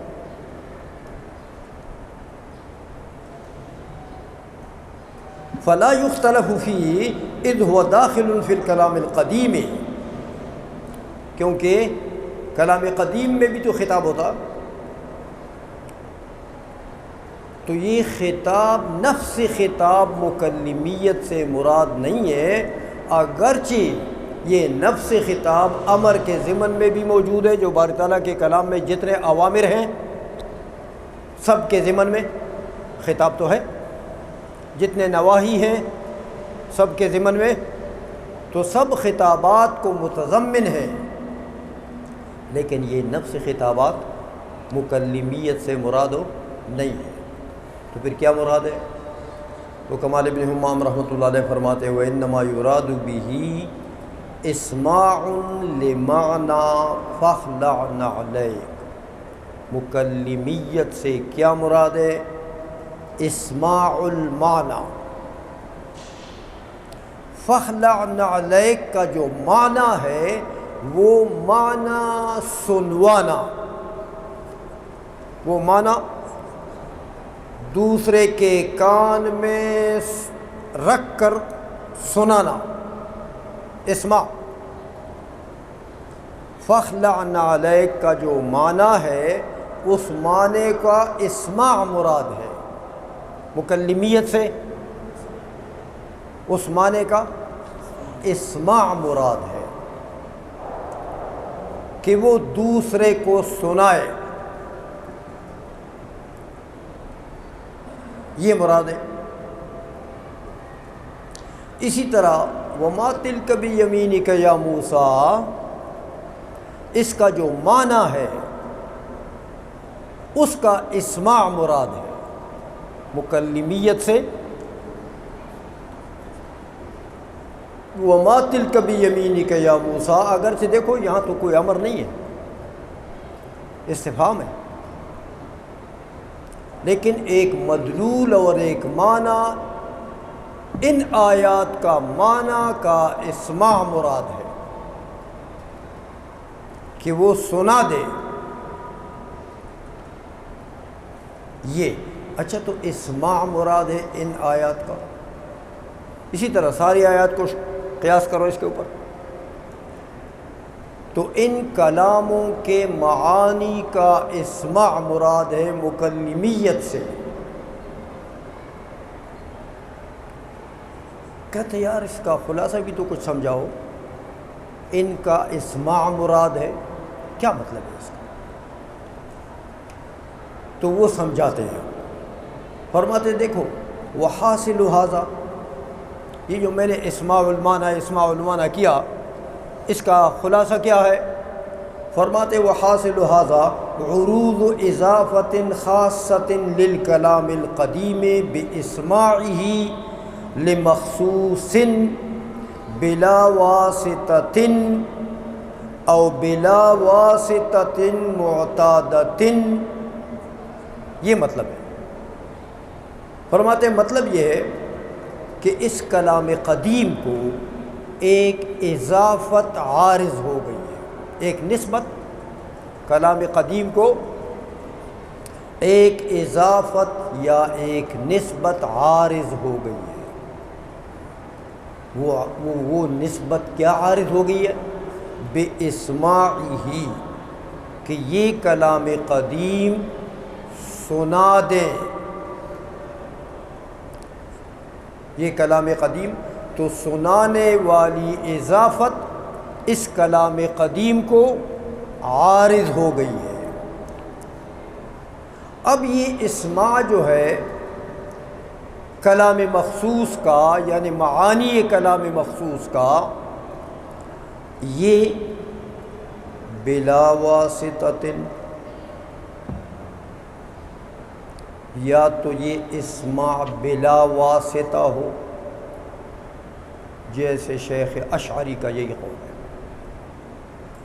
یا بلا واسطۃ معتادۃ، شیخ ماتریدی کا یہ قول ہے، بلا واسطہ، لیکن مطلق واسطہ نہیں ہے، شیخ اشعری کا قول ہے۔ واسطہ معتادہ نہیں ہے، شیخ ماتریدی کا قول ہے۔ یہ جو اضافت کلام قدیم کو عارض ہو گئی ہے، اسماع والی، اسماع بلا واسطہ یا اسماع بلا واسطۃ معتادۃ، یہ جو اضافت عارض ہو گئی ہے، یہی خلاصہ ہے اسماع اسما کلام قدیم کا. بات سمجھ میں کچھ پڑ گئی ہے کہ ابھی بھی نہیں پڑی ہے؟ اچھا، ولا شک. اب کہتے ہیں دیکھو جب یہ اضافت عارض ہو گئی ہے ہاں کلام قدیم کو، کون سی اضافت؟ اسما والی. اسما بلا واسطہ یا بلا واسطہ معتادہ. تو اسما جو کلام قدیم کا ہے اس کو دیکھیں آپ. ولا شک فی انقضاء هذه الاضافة بانقضاء الاسماع. یہ جو اضافت عارض ہو گئی ہے میاں، یہ اسماع تو جاری رہے گا جب تک کلام جاری ہے. تو اسماع جیسے موسیٰ علیہ السلام کے ساتھ جب تک کلام جاری تھا تو اسماع بھی جاری تھا. لیکن میاں جب وہ کلام ختم ہو گیا تو اسماع بھی، تو اسماع کو جو عارض تھی اضافت وہ بھی گئی. تو یہ تو عدم لاحق اس کے اوپر طاری ہو جاتا ہے. عدم لاحق اسی لیے فرمایا ولا شک فی انقضاء هذه الاضافة بانقضاء الاسماع. جب اسماع ختم ہوگا تو یہ اضافت بھی، جو اضافت عارضہ ہے یہ بھی. اب کہتے ہیں میاں یہ تو مراد ہے مکلمیت سے وہ اسماع. مکلمیت سے کیا مراد لیا؟ یہ اسماع بلا واسطہ یا بلا واسطہ معتادہ. یہ تو مکلمیت کا معنی فرماتے ہیں میاں متکلم. باری تعالی متکلم ہے بکلام ازلی. مکلمیت کے فرماتے ہیں کہ میرے ذہن میں یہ دو معنی آتے تھے، ایک تو مراد نہیں ہو سکتا، دوسرا مراد ہو سکتا ہے، لیکن وہ بھی منقضی ہے. تو فرماتے ہیں میاں مکلم ہے کہ نہیں ہے، تو میرے نزدیک راجح یہ کہ نہیں ہے. اب سمجھ گئے ہو؟ انہوں نے کس کو کہا تھا کہ بہتر ہے، احسن ہے؟ لا. تو لا کو ثابت کر دیا نا کہ میرے ذہن میں تو مکلمیت کے یہ دو معنی آتے ہیں، ایک تو مراد ہی نہیں ہے اور ایک تو مراد لیا جا سکتا ہے، لیکن وہ بھی تو قابل انقضاء ہے، اس میں بھی تو بقا نہیں ہے. لہذا مکلمیت کا کوئی معنی یہاں پر تک بنتا نہیں ہے. اس لیے علامہ کمال ابن حمام نے فرمایا کہ میرے نزدیک لا والی بات ہو ٹھیک ہے. اچھا، اب کہتے ہیں میرے ذہن میں یہی دو معنی تھے، وہ تو میں نے اس کی تفصیل بتا دی، وہ تو نہیں ہو سکتی. تو میاں اگر تمہارے ذہن میں کوئی تیسرا معنی ہو تو بتا دو. مکلمیت کا کوئی اور معنی ہو تو ہمارے علم میں بھی اضافہ ہو جائے گا کہ کیا وہ مناسب مقام ہے یا نہیں. اس لیے فرماتے ہیں کہ فَإِنْ أُرِيدَ بِهِ غَيْرُ الْأَمْرَيْنِ. ان دو کے علاوہ مکلمیت کا کوئی اور معنی اگر مراد لیا جاتا ہے تو فَلْيُبَيَّنْ، اس کو بیان کرنا چاہیے کہ وہ سامنے آ جائے. حتیٰ يُنظَرَ فِيهِ، حتیٰ کہ اس میں بھی نظر و فکر کیا جائے تو اس کا حکم بھی معلوم ہو جائے گا کہ اونٹ کس کروٹ بیٹھتا ہے، پتہ لگ جائے گا. لیکن تیسرا معنی تو ہمارے ذہن میں نہیں ہے. بھائی آپ کے ذہن میں ہو تو بتا، پھر اس پر کلام کر لیں. سمجھ میں آ گئی ہے بات؟ تو یہ تو ہو گئی بات وہ.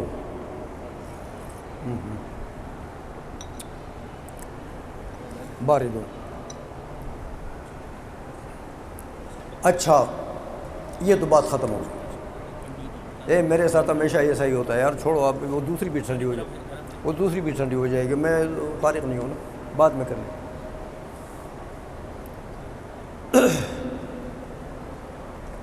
یہ تو بات تھی قدیم والی، یاد ہے؟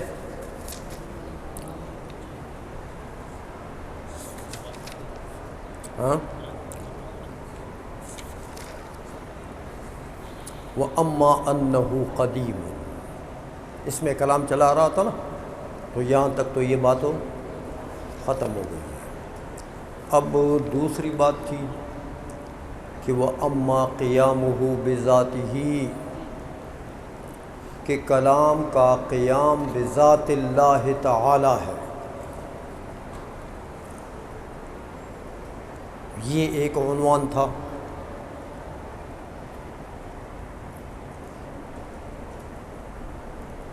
کہتے میاں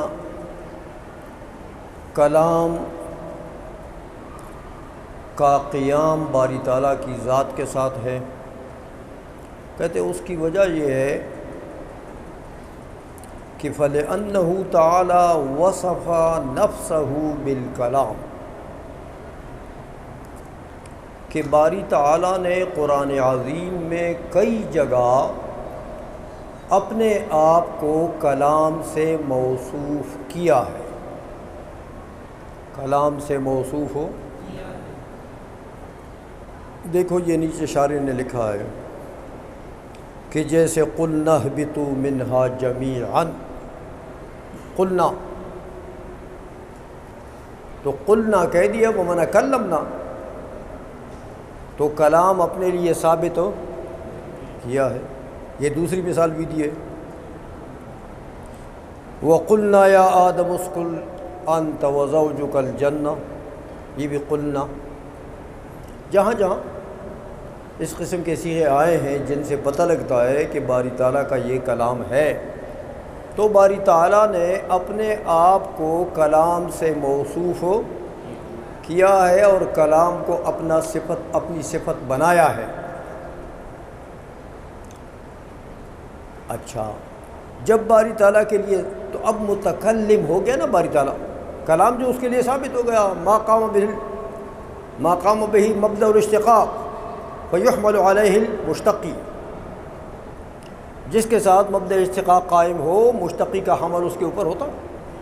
تو جب کلام باری تعالیٰ کے ساتھ قائم ہو گیا تو اس کے معنی کیا ہے کہ متکلم کا حمل اس کے اوپر، اس لیے فرمایا متکلم اب کس کو کہیں گے؟ الموصوف بالکلام، تو موصوف بالکلام لغت میں کس کو کہتے ہیں؟ هو من قام الکلام بنفسه، متکلم بالکلام کون ہوتا ہے؟ من قام الکلام بنفسه، جس کی ذات کے ساتھ کلام قائم ہو، بس وہ متکلم۔ لغوی معنی یہ ہو گیا متکلم کا۔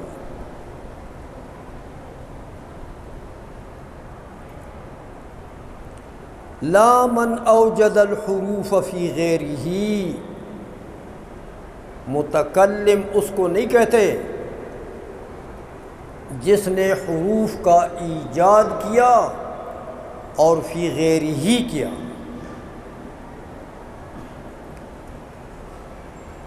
حروف کا ایجاد کیا اور فی غیرہ کیا، اس کو متکلم نہیں کہتے، یہ لغت کے خلاف ہے۔ اس لیے دیکھو اصل میں بنیادی طور پر جھگڑا ہے معتزلہ کے ساتھ۔ معتزلہ سب سے پہلے تو کلام کی صفت باری تعالیٰ کے لیے مانتے نہیں، لیکن جب دلائل کا زور آ جائے، مجبور ہو جائیں، راستہ نہ ملے، پھر کہتے ہیں یار متکلم ہے، لیکن متکلم اس معنی میں ہے کہ اس نے ایجاد حروف کیا فی محل۔ دیکھیں ایجاد حروف کیا لوح محفوظ میں، ایجاد حروف کیا کتاب میں، تو پھر اس معنی میں متکلم کہتے ہیں کہ وہ موجد حروف فی محل ہے۔ یہ بھی جب دلائل کا زور آ جائے تو اتنا مان لیتے ہیں، ورنہ ابتداءً تو سرے سے باری تعالیٰ کے لیے کلام مانتے ہی نہیں۔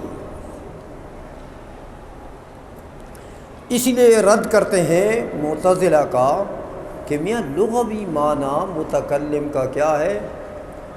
من قام بہل کلام، من قام الکلام بنفسہ، اس کی ذات کے ساتھ قائم ہو، لا من اوجد الحروف فی غیرہ۔ ہاں ایسا نہیں ہے، متکلم اس کو نہیں کہتے جس نے حروف کا ایجاد کیا فی غیرہ، یعنی فی محلہ، لوح محفوظ میں ایجاد کیا حروف کا، ہاں، یا کسی کے سینے میں ایجاد کیا، یا کسی کتاب میں ایجاد کیا، کسی صحیفے میں ایجاد کیا، نہیں، اس کو متکلم لغتاً نہیں کہتے، یہ لغت کے ہی خلاف ہے معتزلہ کا یہ معنی۔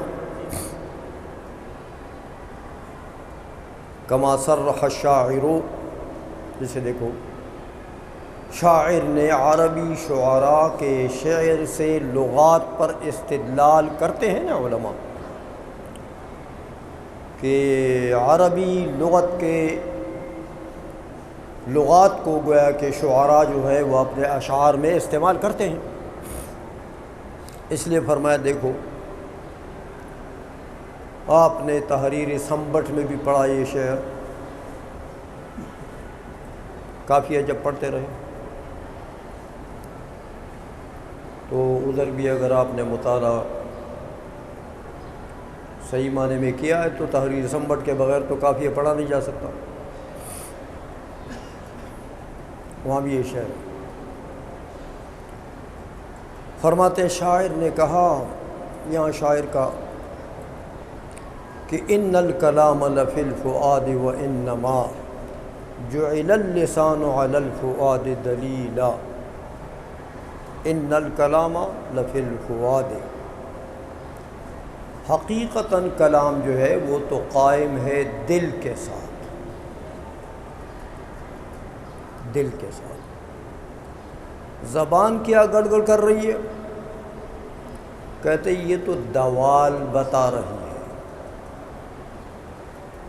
وہ جو دل میں کلام ہے، کلام نفسی ہے، یہ زبان جو حروف کی ادائیگی کر رہا ہے، یہ تو حروف اس کلام قلبی پر دال ہیں۔ ان الکلام لفی الفؤاد، اصلی کلام کہاں ہے؟ دل میں ہے۔ وانما جعل اللسان علی الفؤاد دلیلا، اور لسان کو تو قلبی کلام کے اوپر دلیل بنا دیا گیا ہے، کیونکہ یہ حروف ہیں، کلمات ہیں، تو یہ تو دوال ہیں۔ پھر فرماتے ہیں کہ دیکھو میاں ثم لا شک فی اطلاق الکلام علی من قام بہ الحروف لغتاً، اس میں تو کوئی شک نہیں ہے کہ کلام کا اطلاق اس پر ہوتا ہے، یعنی متکلم کا اطلاق ہوتا ہے۔ کس پر متکلم کا اطلاق ہوتا ہے؟ جس کے ساتھ حروف قائم ہو، اس کو متکلم کہتے ہیں۔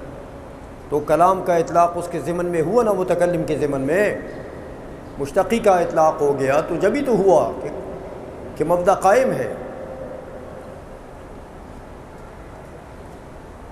اب کہتے ہیں میاں دیکھو، یہ جو اطلاق ہوا متکلم کا جس کے ساتھ حروف قائم ہے، اس کے اوپر آپ متکلم کا حمل کرتے ہیں، تو متکلم کے ضمن میں کلام کا حمل ہو گیا۔ یہ جو حمل کرتے ہیں اما مجازاً و اما حقیقتاً، یہ اطلاق یا مجازی ہوگا، یعنی آپ اس کو متکلم کہہ رہے ہیں بکلام حقیقی اور بکلام مجازی۔ جس کے ساتھ حروف قائم ہے ان کے اوپر آپ کلام کا اطلاق کر رہے ہیں. کس کلام کا؟ یہ متکلم ہے بکلام مجازی یا متکلم ہے بکلام حقیقی؟ دو احتمالات ہیں کہ یہ اطلاق یا حقیقی ہوگا یا مجازی ہوگا. تو یہاں پر بھی علامہ ابن حمام رحمۃ اللہ علیہ فرماتے ہیں کہ وَهُوَ اقرب، یہ اطلاق حقیقی ہے، یہ اقرب الی الحق ہے میرے نزدیک. اپنی رائے بتا دی کمال ابن حمام رحمۃ اللہ. وَهُوَ اقرب، کہتے ہیں یہ دیکھو یہ کیوں اقرب ہے؟ کہتے ہیں کہ ایک تو مثال دیتے ہیں، چلو وہ پہلے سمجھا دیتے ہیں کہ لِأَنَّ الْمُتَبَادِرَ مِن تَكَلَّمَ زَيْدٌ، یہ کلام کسی نے کیا، تَكَلَّمَ زَيْدٌ، یہ کلام جب آپ نے سنا تو آپ کے ذہن میں متبادراً کون سا معنی آیا؟ کون سا معنی آیا؟ یعنی تلفظہ بزیدن. تکلم زیدن کا کیا مطلب؟ تلفظہ بزیدن، کہ اس نے زید کے لفظ پر تلفظ کیا. تکلم زیدن تلفظ بلفظ زیدن، یہ متبادر معنی ذہن میں آتا ہے. لغت میں لغت کا تقاضا یہی ہے نا. تو اب دیکھو میاں، تکلم زید کا معنی ہوا تلفظ بلفظ زیدن، یہ اس کا لغوی معنی ہو گیا. اب یہ جو کلام ہے جس پر گویا کہ متکلم کے ضمن میں جو کلام کا اطلاق ہوا جس کے ساتھ حروف قائم ہیں، فَيَكُونُ مُشْتَرَكًا لَفْظِيًّا أَوْ مَعْنَوِيًّا مُشَكِّكًا، یہ جو لفظ ہے یا یہ مشترک لفظی ہوگا دو کلامین میں، یا مشترک معنوی مشکک ہوگا. مشترک لفظی ہو تو پھر آپ جانتے ہیں کہ مشترک لفظی اس کو کہتے ہیں کہ ہر معنی کے لیے اس کی مستقل وضع، تو ہر معنی حقیقی ہوتا. مشترک معنوی میں وضع تو ایک ہوتا ہے، اور معنی اگرچہ دو چار اس کے افراد بنتے ہیں لیکن وضع ایک ہوتا ہے. اور ہر معنی پر جب اس لفظ کا اطلاق ہوگا تو اپنے فرد پر کلی کا اطلاق من حیث انہ فردہ حقیقت ہے، مجاز نہیں ہے کہ یہ کلی کا اس فرد ہے. میر زاہد مولا جلال نے اس بات کی تحقیق کی ہے کہ کلی کا اطلاق اپنے ہر فرد پر من حیث انہ فردہ، یہ حقیقت ہے، مجاز نہیں ہے. تو مشترک معنوی بھی ہو تو ہر اطلاق کسی بھی فرد پر ہے وہ ہے تو حقیقت، لیکن مشترک معنوی میں کو ایک ترجیح ہے مشترک لفظی پر، وہ یہ کہ وہاں تعدد وضع نہیں ہے. مشترک لفظی میں تعدد وضع ہوتا ہے، تو اصل وضع میں وحدت ہے، تعدد نہیں ہے. اس لیے مشترک معنوی کو یہ ترجیح حاصل ہے کہ وہ مشترک لفظی سے اولا ہے، اس اعتبار سے کہ وہاں پر تعدد وضعی نہیں ہے. معنی ہر ایک حقیقی ادھر بھی ہے ادھر بھی ہے، لیکن یہاں تعدد وضعی نہیں ہے. اس لیے مشترک لفظی کو، مشترک معنوی کو ترجیح ہے بنسبت و مشترک لفظی کے. البتہ کہتے ہیں اگر مشترک معنوی بنے گا نا تو پھر کلی مشکک ہوگا، کلی متواتی نہیں ہوگا، کیونکہ افراد بنے دو، کلام لفظی یا نفسی۔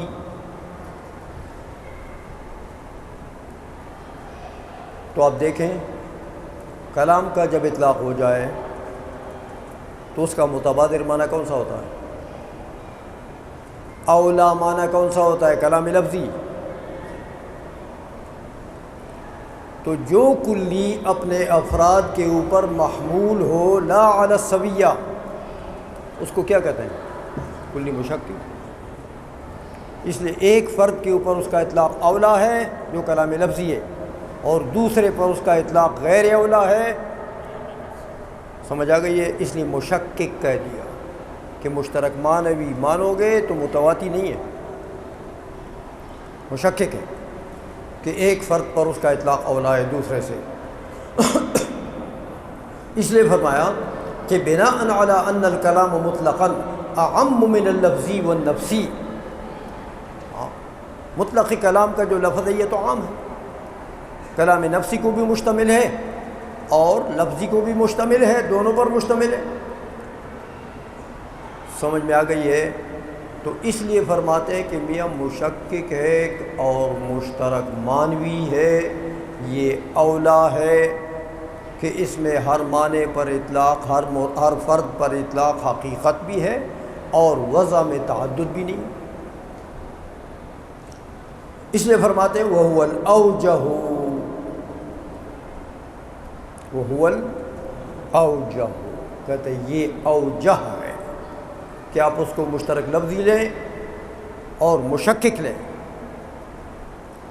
سمجھ میں آ گئی ہے؟ اب ایک اور وہم سا پڑتا تھا، اس کا ازالہ کرتے ہیں علامہ کمال ابن حمام رحمۃ اللہ علیہ۔ یہ جو شعر انہوں نے بولا پہلے کہ ان الکلام لفی الفؤاد، الکلام میں الف لام عاطی ہے یعنی کلام حقیقی، الکلام ان الکلام کلام حقیقی کدھر ہے؟ لفی الفؤاد۔ تو مطلب یہ ہوا کہ کلام نفسی جو ہے وہ کلام حقیقی ہے، کلام حقیقی ہے، جو دل میں ہے وہ کلام حقیقی ہے۔ تو پھر مطلب یہ ہوا کہ میاں جعل اللسان علی الفؤاد دلیلا، یہ لسانی کلام جو ہے یہ تو وہ فؤادی کلام کے اوپر دلیل ہے۔ تو مطلب یہ ہوا کہ اصلی کلام وہ ہوا تو پھر یہ مجازی ہو گیا نا۔ جب حقیقی کلام ان الکلام میں الف لام آپ نے عہدی لیا اور حقیقی کلام وہ دل والا ہو گیا تو پھر یہ زبان والا کیا ہو گیا؟ یہ مجاز ہو گیا۔ یہ ایک وہم پڑتا ہے کہ لسانی کلام پھر کیا ہوگا؟ یہ مجازی کلام ہوگا، اس کا ازالہ فرماتے ہیں۔ اس لیے فرماتے ہیں کہ وَلَيْسَ فِي قَوْلِهِ وَإِنَّمَا جُعِلَ اللِّسَانُ عَلَى الْفُؤَادِ دَلِيلًا، یہ جو قول ہے اس میں یہ معنی نہیں ہے کہ ما یوجب ان اسم الکلام عندهم مجاز فی اللفظی، ہاں کہ لفظی کلام پر کلام کا اطلاق کیا ہے؟ مجاز ہے۔ ہاں یہ نہیں ہے، یہ نہیں مراد لینا ہے، یہ معنی یہاں نہیں پڑا۔ وَهَذَا ظَاهِرٌ بِأَدْنَى تَأَمُّلٍ، کہتے ہیں حقیقت اور مجاز کے معنی میں آپ نے اگر ادنا تأمل کیا تو بات صاف ہو جائے گی۔ اس لیے میاں کلام لفظی جو ہے یہ کلام کے لفظ سے متبادر معنی ہے، اور تبادر علامت حقیقت ہے نہ کہ علامت مجاز ہے۔ تو جب لفظی کلام متبادر ہے مطلق کلام کے لفظ سے، اور تبادر علامت ہے کس کی؟ مجاز کی تو نہیں، حقیقت کی علامت ہے۔ لہذا یہ بات نہ ذہن میں جائے کہ بھئی وہ کلام لفظی تو پھر کلام مجازی ہو گیا، مجازی نہیں ہے۔ یہ ازالہ کر دیا۔ اچھا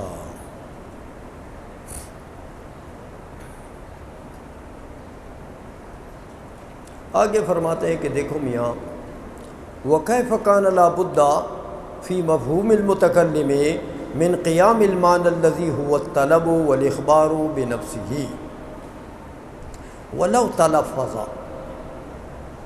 کہ دیکھو متکلم کا مفہوم، متکلم کے مفہوم میں کیا چیز آ گئی ہے؟ من قیام المعنى الذي هو الطلب والاخبار بنفسه، کہ کلام متکلم کس کو کہتے ہیں؟ جس کی نفس یعنی ذات کے ساتھ کلام قائم ہو۔ اب کلام چاہے خبر ہے، کلام چاہے طلب ہے یعنی امر ہے کہ نہیں ہے، یا خبر ہے، کوئی بھی ہو، تو متکلم کس کو کہتے ہیں؟ جس کی ذات کے ساتھ کلام قائم ہو، کلام چاہے امر ہو، چاہے نہیں ہو، چاہے خبر ہو۔ وَلَوْ تَلَفَّظَ، اگرچہ اس پر تلفظ بھی کر جائے، لیکن متکلم اسی کو کہتے ہیں۔ لِأَنَّ التَّلَفُّظَ فَرْعُ ذَلِكَ الْمَعْنَى وَالْعِلْمِ بِهِ، کہ اے میاں تلفظ اس متکلم کے لفظ کا جو مدلول ہے، کہ متکلم اس کو کہتے ہیں جس کے ساتھ کلام قائم ہو، تو اگر تلفظ ہو جائے اس کے اوپر تو یہ اس کلام کے قیام کا منافی نہیں ہے، بلکہ یہ تلفظ جو ہے یہ تو اس کلام کے قیام کی فرع ہے، کہ اے میاں وہ کلام قائم ہوگا اس کی ذات کے ساتھ تو جبھی تو اس کے اوپر تلفظ کر سکے گا، اور پھر وہ کلام قائم ہوگا اس کی ذات کے ساتھ، اور اس کو اس کلام کا علم ہوگا تو جبھی جا کے اس کے اوپر تلفظ کر سکے گا۔ اس لیے کہتے ہیں تلفظ منافی نہیں ہے، بلکہ یہ تو علم اور اس کے قیام کی فرع ہے۔ بات سمجھ میں آ رہی ہے؟ اسی لیے فرمایا کہ وَلَوْ تَلَفَّظَ لِأَنَّ التَّلَفُّظَ فَرْعُ ذَلِكَ الْمَعْنَى، کہ تلفظ تو اس معنی کے قیام کی فرع ہے، کہ وہ معنی پہلے قائم ہوگا تو پھر تلفظ کر سکے گا، والعلم به، اور اسی معنی کے علم کا فرع ہے تلفظ۔ اس لیے فرماتے ہیں دیکھو میاں لأنك تجد الفرق بین طلب نفسك الشیء وعلمك بذلك الطلب، کہ یہاں دو چیزیں ہیں، آپ خود بھی جانتے ہیں، خود سوچیں۔ ایک یہ کہ آپ کا نفس کسی شے کی طلب کرے، یار چائے چاہیے، نفس نے طلب کیا شے کا، چائے کا، یہ ایک شے ہے۔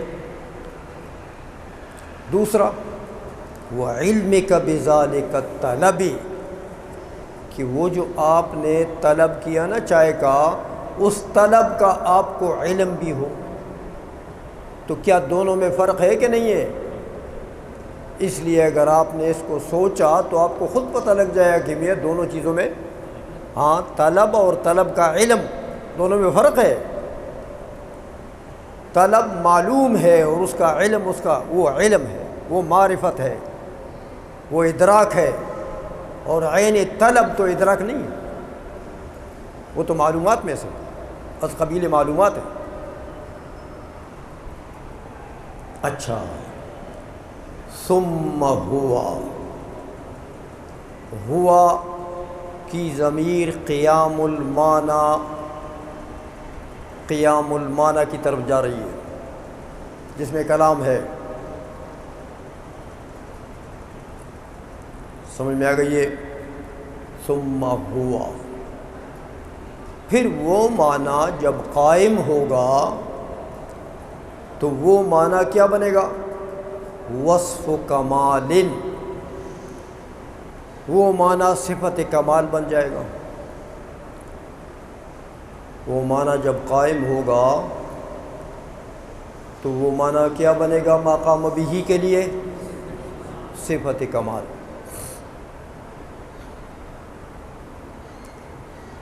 تو مطلب یہ ہے کہ جب معنی قائم ہوگا پھر اس معنی کا پر تلفظ کریں گے تو تلفظ فرع ہے اس معنی کا، اس معنی کے اور پھر اس کے علم کا۔ تو وہ معنی جب قائم ہوا تو اس کے معنی یہ ہے کہ آپ اس کے اوپر تلفظ بھی کرتے ہیں۔ تو جب تلفظ کرتے ہیں تو آپ کا اس معنی کا قیام، یہ آفات جو رکاوٹیں بنتی ہیں تلفظ سے، اس کے منافی ہے۔ نہیں سمجھے وہ بات کو؟ جب وہ معنی قائم ہو گیا اور آپ نے اس کے اوپر تلفظ، تو تلفظ فرع ہے اس معنی کے قیام کا یا اس معنی کے علم کا۔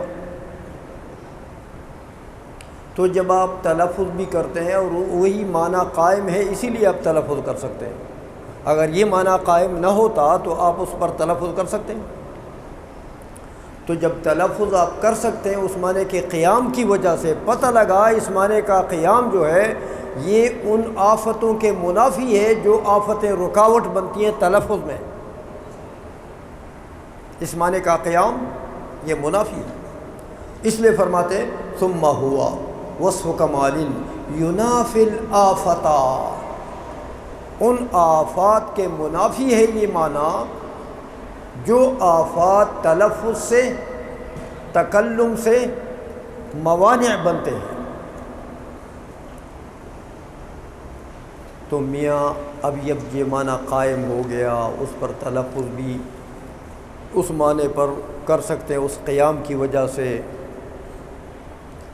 اور وہ جو تلفظ پتہ لگا کہ وہ تلفظ سے جو موانع ہیں، رکاوٹیں ہیں، یہ معنی کا قیام اس کے منافی ہے، تو فرماتے ہیں فوجب اعتقاد انہ متکلم بہذا المعنی۔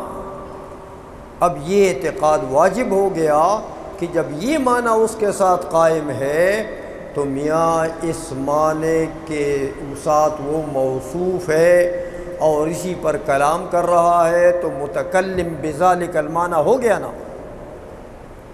بات سمجھ میں آ رہی ہے؟ اس لیے کہتے ہیں فوجب اعتقاد انہ متکلم بہذا المعنی۔ اچھا، اب متکلم بہذا المعنی، اس معنی سے مراد یاد ہے آپ کو کہ وہ کلام نفسی تھا، کلام نفسی۔ تو کلام نفسی قائم ہو گیا، دل میں ہے یا مدلول ہے؟ یہ وہ مقام ہے، تھوڑا سے میں تفصیل کروں گا تو آپ کو پھر سمجھ آ جائے گا کہ کلام نفسی قائم ہو گیا۔ تو کلام نفسی کے قیام کی وجہ سے گویا کہ آپ اس کے اوپر تلفظ بھی کر سکتے ہیں کہ تلفظ اس کے قیام کی فرع ہے اور اس کے علم کی فرع ہے، اور یہ تلفظ جب آپ کر سکتے ہیں تو پتہ لگا کہ وہ قیام المعنی جو ہے وہ آپ کے تمام رکاوٹوں کے منافی ہے۔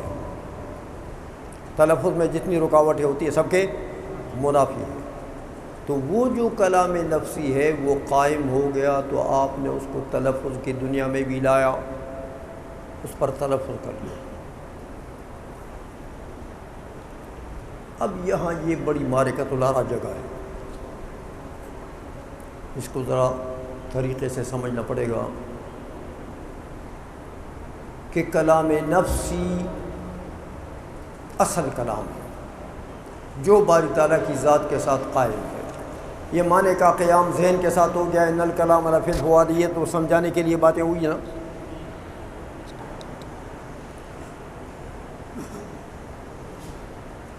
اور اس کی سمجھانے کے لیے یہ بھی کہہ دیا کہ وَإِنَّمَا جُعِلَ اللِّسَانُ عَلَى الْفُؤَادِ دَلِيلًا، کہ یہ دال ہے وہ مدلول ہے، سمجھانے کے لیے یہ باتیں ہو گئی ہیں۔ لیکن اصل میں جو کمال ابن حمام رحمۃ اللہ علیہ یہاں سمجھانا چاہتے ہیں وہ یہ ہے کہ کلام حقیقی جو باری تعالیٰ کی صفت ہے وہ کلام واحد ہے، جو قدیم ہے، ازلی ہے، ابدی ہے، وہ کلام واحد ہے، اس میں تعدد نہیں ہے۔ جس طرح ارادہ باری تعالیٰ کی صفت واحدہ ہے، وہاں تعدد نہیں ہے۔ علم باری تعالیٰ کی صفت واحدہ ہے، وہاں تعدد نہیں ہے۔ جیسے دوسری صفات میں تعدد نہیں ہے، اسی طرح باری تعالیٰ کی صفت کلام میں بھی تعدد نہیں ہے، بس ایک کلام ہے جس کو ہم کلام نفسی کہتے ہیں، وہ حقیقی صفت ہے باری تعالیٰ کی، وہ ازلی ہے، ابدی ہے۔ اب جو میاں سمجھانے کے لیے اعلیٰ حضرت نے بھی یہ طریقہ اختیار کیا، اور یہ آپ کے علامہ کمال ابن حمام رحمۃ اللہ علیہ بھی اسی کی طرف جا رہے ہیں۔ فرماتے دیکھو کلام تو وہی ہے، صفت تو وہی ہے، اور وہ ایک ہے، کوئی تعدد نہیں۔ باقی اس کلام کے وجودات چار ہیں۔ دیکھیں وہ کلام موجود ہے اپنے شکل حقیقی اصلی کلام نفسی کے شکل میں موجود ہے نا، جبھی تو صفت بنتی ہے، ورنہ وہ معدوم ہوتا تو صفت کیا بنتا؟ تو ایک اس کا وجود حقیقی ہے کلام کا، ایک اس کا وجود ذہنی ہے، ایک اس کا وجود فی الکتابت ہے، ایک اس کا وجود فی التلفظ ہے۔ ہم قرآن عظیم کلام اللہ ہے نا، لیکن ہم اس کے اوپر، قاری صاحب اس کے اوپر تلفظ نہیں کرتا ہے، تو وہی کلام حقیقی نے جامہ پہن لیا قرات کا،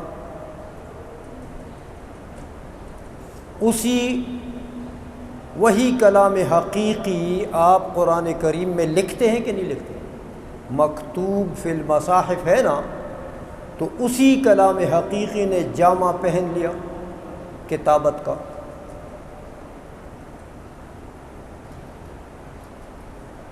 سمجھ رہے ہیں میری بات؟ اور اسی کلام حقیقی جب آپ عالم ہیں اور وہ کلام حقیقی آپ خود پڑھتے ہیں یا کوئی پڑھتا ہے، تو اس نے صورت ذہنیہ کا معنی پہن لیا، آپ کے ذہن میں وہ معانی آ رہے ہیں نا۔ تو یہ جو وجودات ہیں اس ایک وجود حقیقی کے علاوہ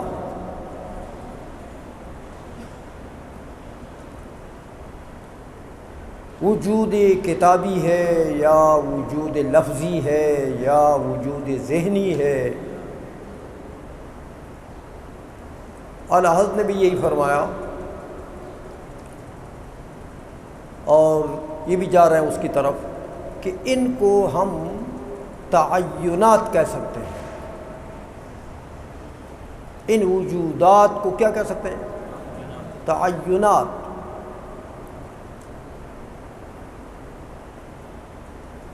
تو تعینات حادث ہوتے ہیں، لیکن تعینات کے حدوث کی وجہ سے متعین نہیں حادث ہوتا۔ آپ کا لباس آپ کے لباس کا رنگ تو بدلے گا، لیکن بیچ میں آپ بھی بدلیں گے۔ ملبوس تو لباس کی تبدیلی سے بدلتا نہیں ہے، لباس کے تغیر سے ملبوس تو متغیر نہیں ہوتا۔ اسی طرح تعینات کی تبدیلی سے متعین میں کوئی تغیر تبدل نہیں آتا ہے۔ اسی لیے فرماتے ہیں کہ دیکھو قراءت تو قاری کی صفت ہے، یہ ایک تعین ہے، یہ تو حادث ہے، لیکن مقروء وہ قدیم ہے۔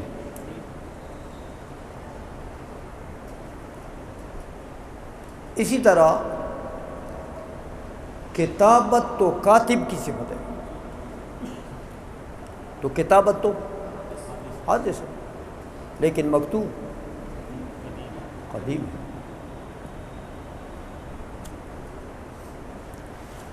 اسی طرح صور متصورہ جو آپ کے ذہن میں معانی آ رہے ہیں اور صورتیں بن رہی ہیں، وجود ذہنی، وہ تو حادث ہے، پہلے نہیں تھا، بعد میں ذہن میں آ گیا، لیکن متصور قدیم ہے۔ اس لیے تعینات کے حدوث سے متعین پر کوئی فرق نہیں پڑتا۔ بات سمجھ میں آ گئی ہے؟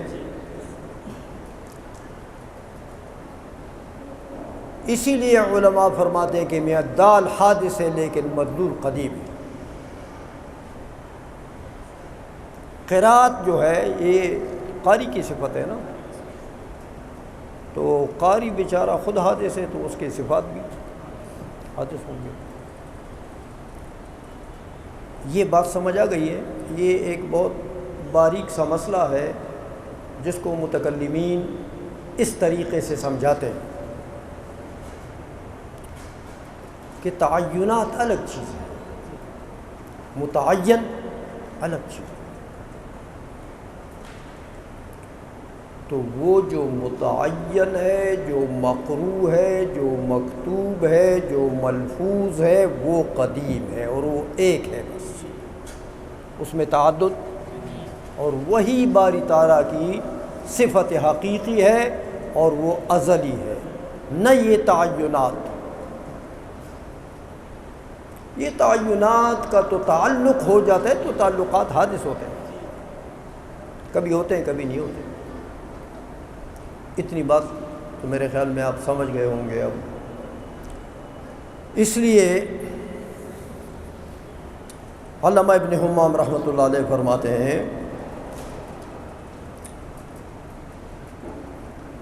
کہ فوجب اعتقاد انہ متکلم بہذا المعنی، یہ اعتقاد رکھنا چاہیے کہ باری تعالیٰ اسی معنی یعنی کلام نفسی کے قیام کی وجہ سے کہ اس کی صفت ہے، اس کی وجہ سے متکلم ہے۔ تو اب کلام نفسی سے کلام نفسی سے متکلم مشتق ہے، کلام لفظی سے نہیں،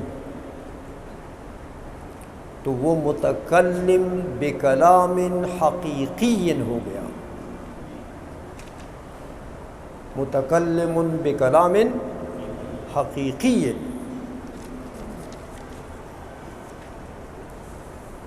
وَأَمَّا بِالْمَعْنَى الْآخَرِ عَلَى تَقْدِيرِ الْأَعْمِيَّةِ فَيَجِبُ نَفْيُهُ لِامْتِنَاعِ قِيَامِهِ۔ دوسرا معنی لیں گے، اگر دوسرا معنی کون سا تھا؟ ایجاد الحروف کے معنی میں، وہ جو معتزلہ کا معنی تھا،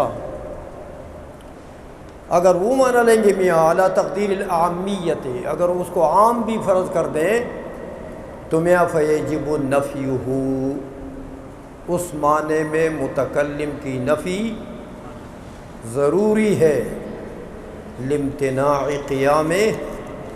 قیام الحوادث بھی، کہ وہ تو حادث ہے، تو حوادث تو باری تعالیٰ کی ذات سے اس کا قیام ممتنع ہے۔ کیوں ٹائم ہو گئے؟ اچھا، تو بس یہ ختم ہو گیا انشاءاللہ، یہ مضمون بھی ختم ہونے والا ہے۔ اچھا، اب بعض علماء نے تو یہ کہہ دیا ہے کہ میاں اسی معنی میں متکلم ہے. کون سے معنی میں؟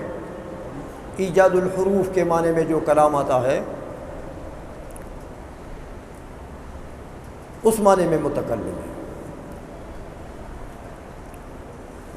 تو ان پر اعتراض ہوا کہ بابا یہ حروف تو سارے حادث ہیں، تو ایجاد الحروف یہ اس کی صفت ہے، تو یہ بھی صفت حادثہ ہے، تو یہ تو قیام الحوادث لازم آ جائے گا باری تعالیٰ کی ذات کے ساتھ. تو اس کا جواب بعض لوگوں نے دیا متکلمین میں سے جو نابلد قسم کے لوگ تھے اس میدان کے. انہوں نے کہا یار یہ حروف بھی قدیم ہے، لہذا قیام الحوادث لازم نہیں آیا، حروف بھی قدیم ہے. فرماتے یار یہ بات جس نے کی ہے نا بڑی نامناسب بات کی. اس لیے فرمایا والقول بأن الحروف قدیمۃ مکابرۃ للحس، یہ تو حس کے ساتھ ڈنڈماری ہے میاں. یہ کہنا کہ حروف قدیم ہے یہ تو حس کی مخالفت ہے، حس کے ساتھ ڈنڈماری ہے. تو حس کے خلاف مت کرو. آپ اپنے حس سے محسوس کرتے ہیں کہ جو اگلا حرف آنے والا ہے آپ کی زبان سے وہ پہلے نہیں تھا. تو آپ کا حس معلوم کر رہا ہے کہ یہ حوادث ہیں، حروف حادث ہیں، قدیم. تو اگر یہ حروف کے قدم کا قول کرتے ہو تو یہ تو تم نے حس کے ساتھ ڈنڈا ماری شروع کر دیے. اس لیے کہتے ہیں کرم فرماؤ ایسا نہ کرو، یہ تو مکابرۃ للحس للاحساس بعدم السین قبل الباء فی بسم اللہ ونحوہ. کہ آپ خود جانتے ہیں، ذرا جو حروف کو قدیم کہتا ہے اس سے ذرا پوچھو بسم اللہ تو پڑھو، بسم اللہ پڑھو. تو وہ با کو پہلے نکالے گا، سین کو بعد میں نکالے گا. تو یار جس وقت با پر تکلم ہو رہا ہوتا اس وقت سین نہیں تھا نا. جس وقت با وجود میں آ رہا تھا اس وقت سین تھا. تو پتہ لگا سین حادث ہے نا. تو با بھی پہلے نہیں تھا تو وہ بھی، تو اس کے سین کے بعد میم، تو سین پر تلفظ ہو رہا تھا تو میم تھا. تو یہ تو حس معلوم کر رہا ہے کہ یہ تو حوادث ہے یار. لہذا کرم فرماؤ حس کے ساتھ ڈنڈماری مت کرو. حروف قدیم نہیں ہوتے، حروف حادث ہوتے. سمجھ آ گئی ہے؟ یہ بات یہاں ختم ہو گئی. یہ بات انشاءاللہ اگلا رکن جو ہے وہ آپ کے افعال میں ہو رہا ہے. صفات کی بات ختم ہو گئی.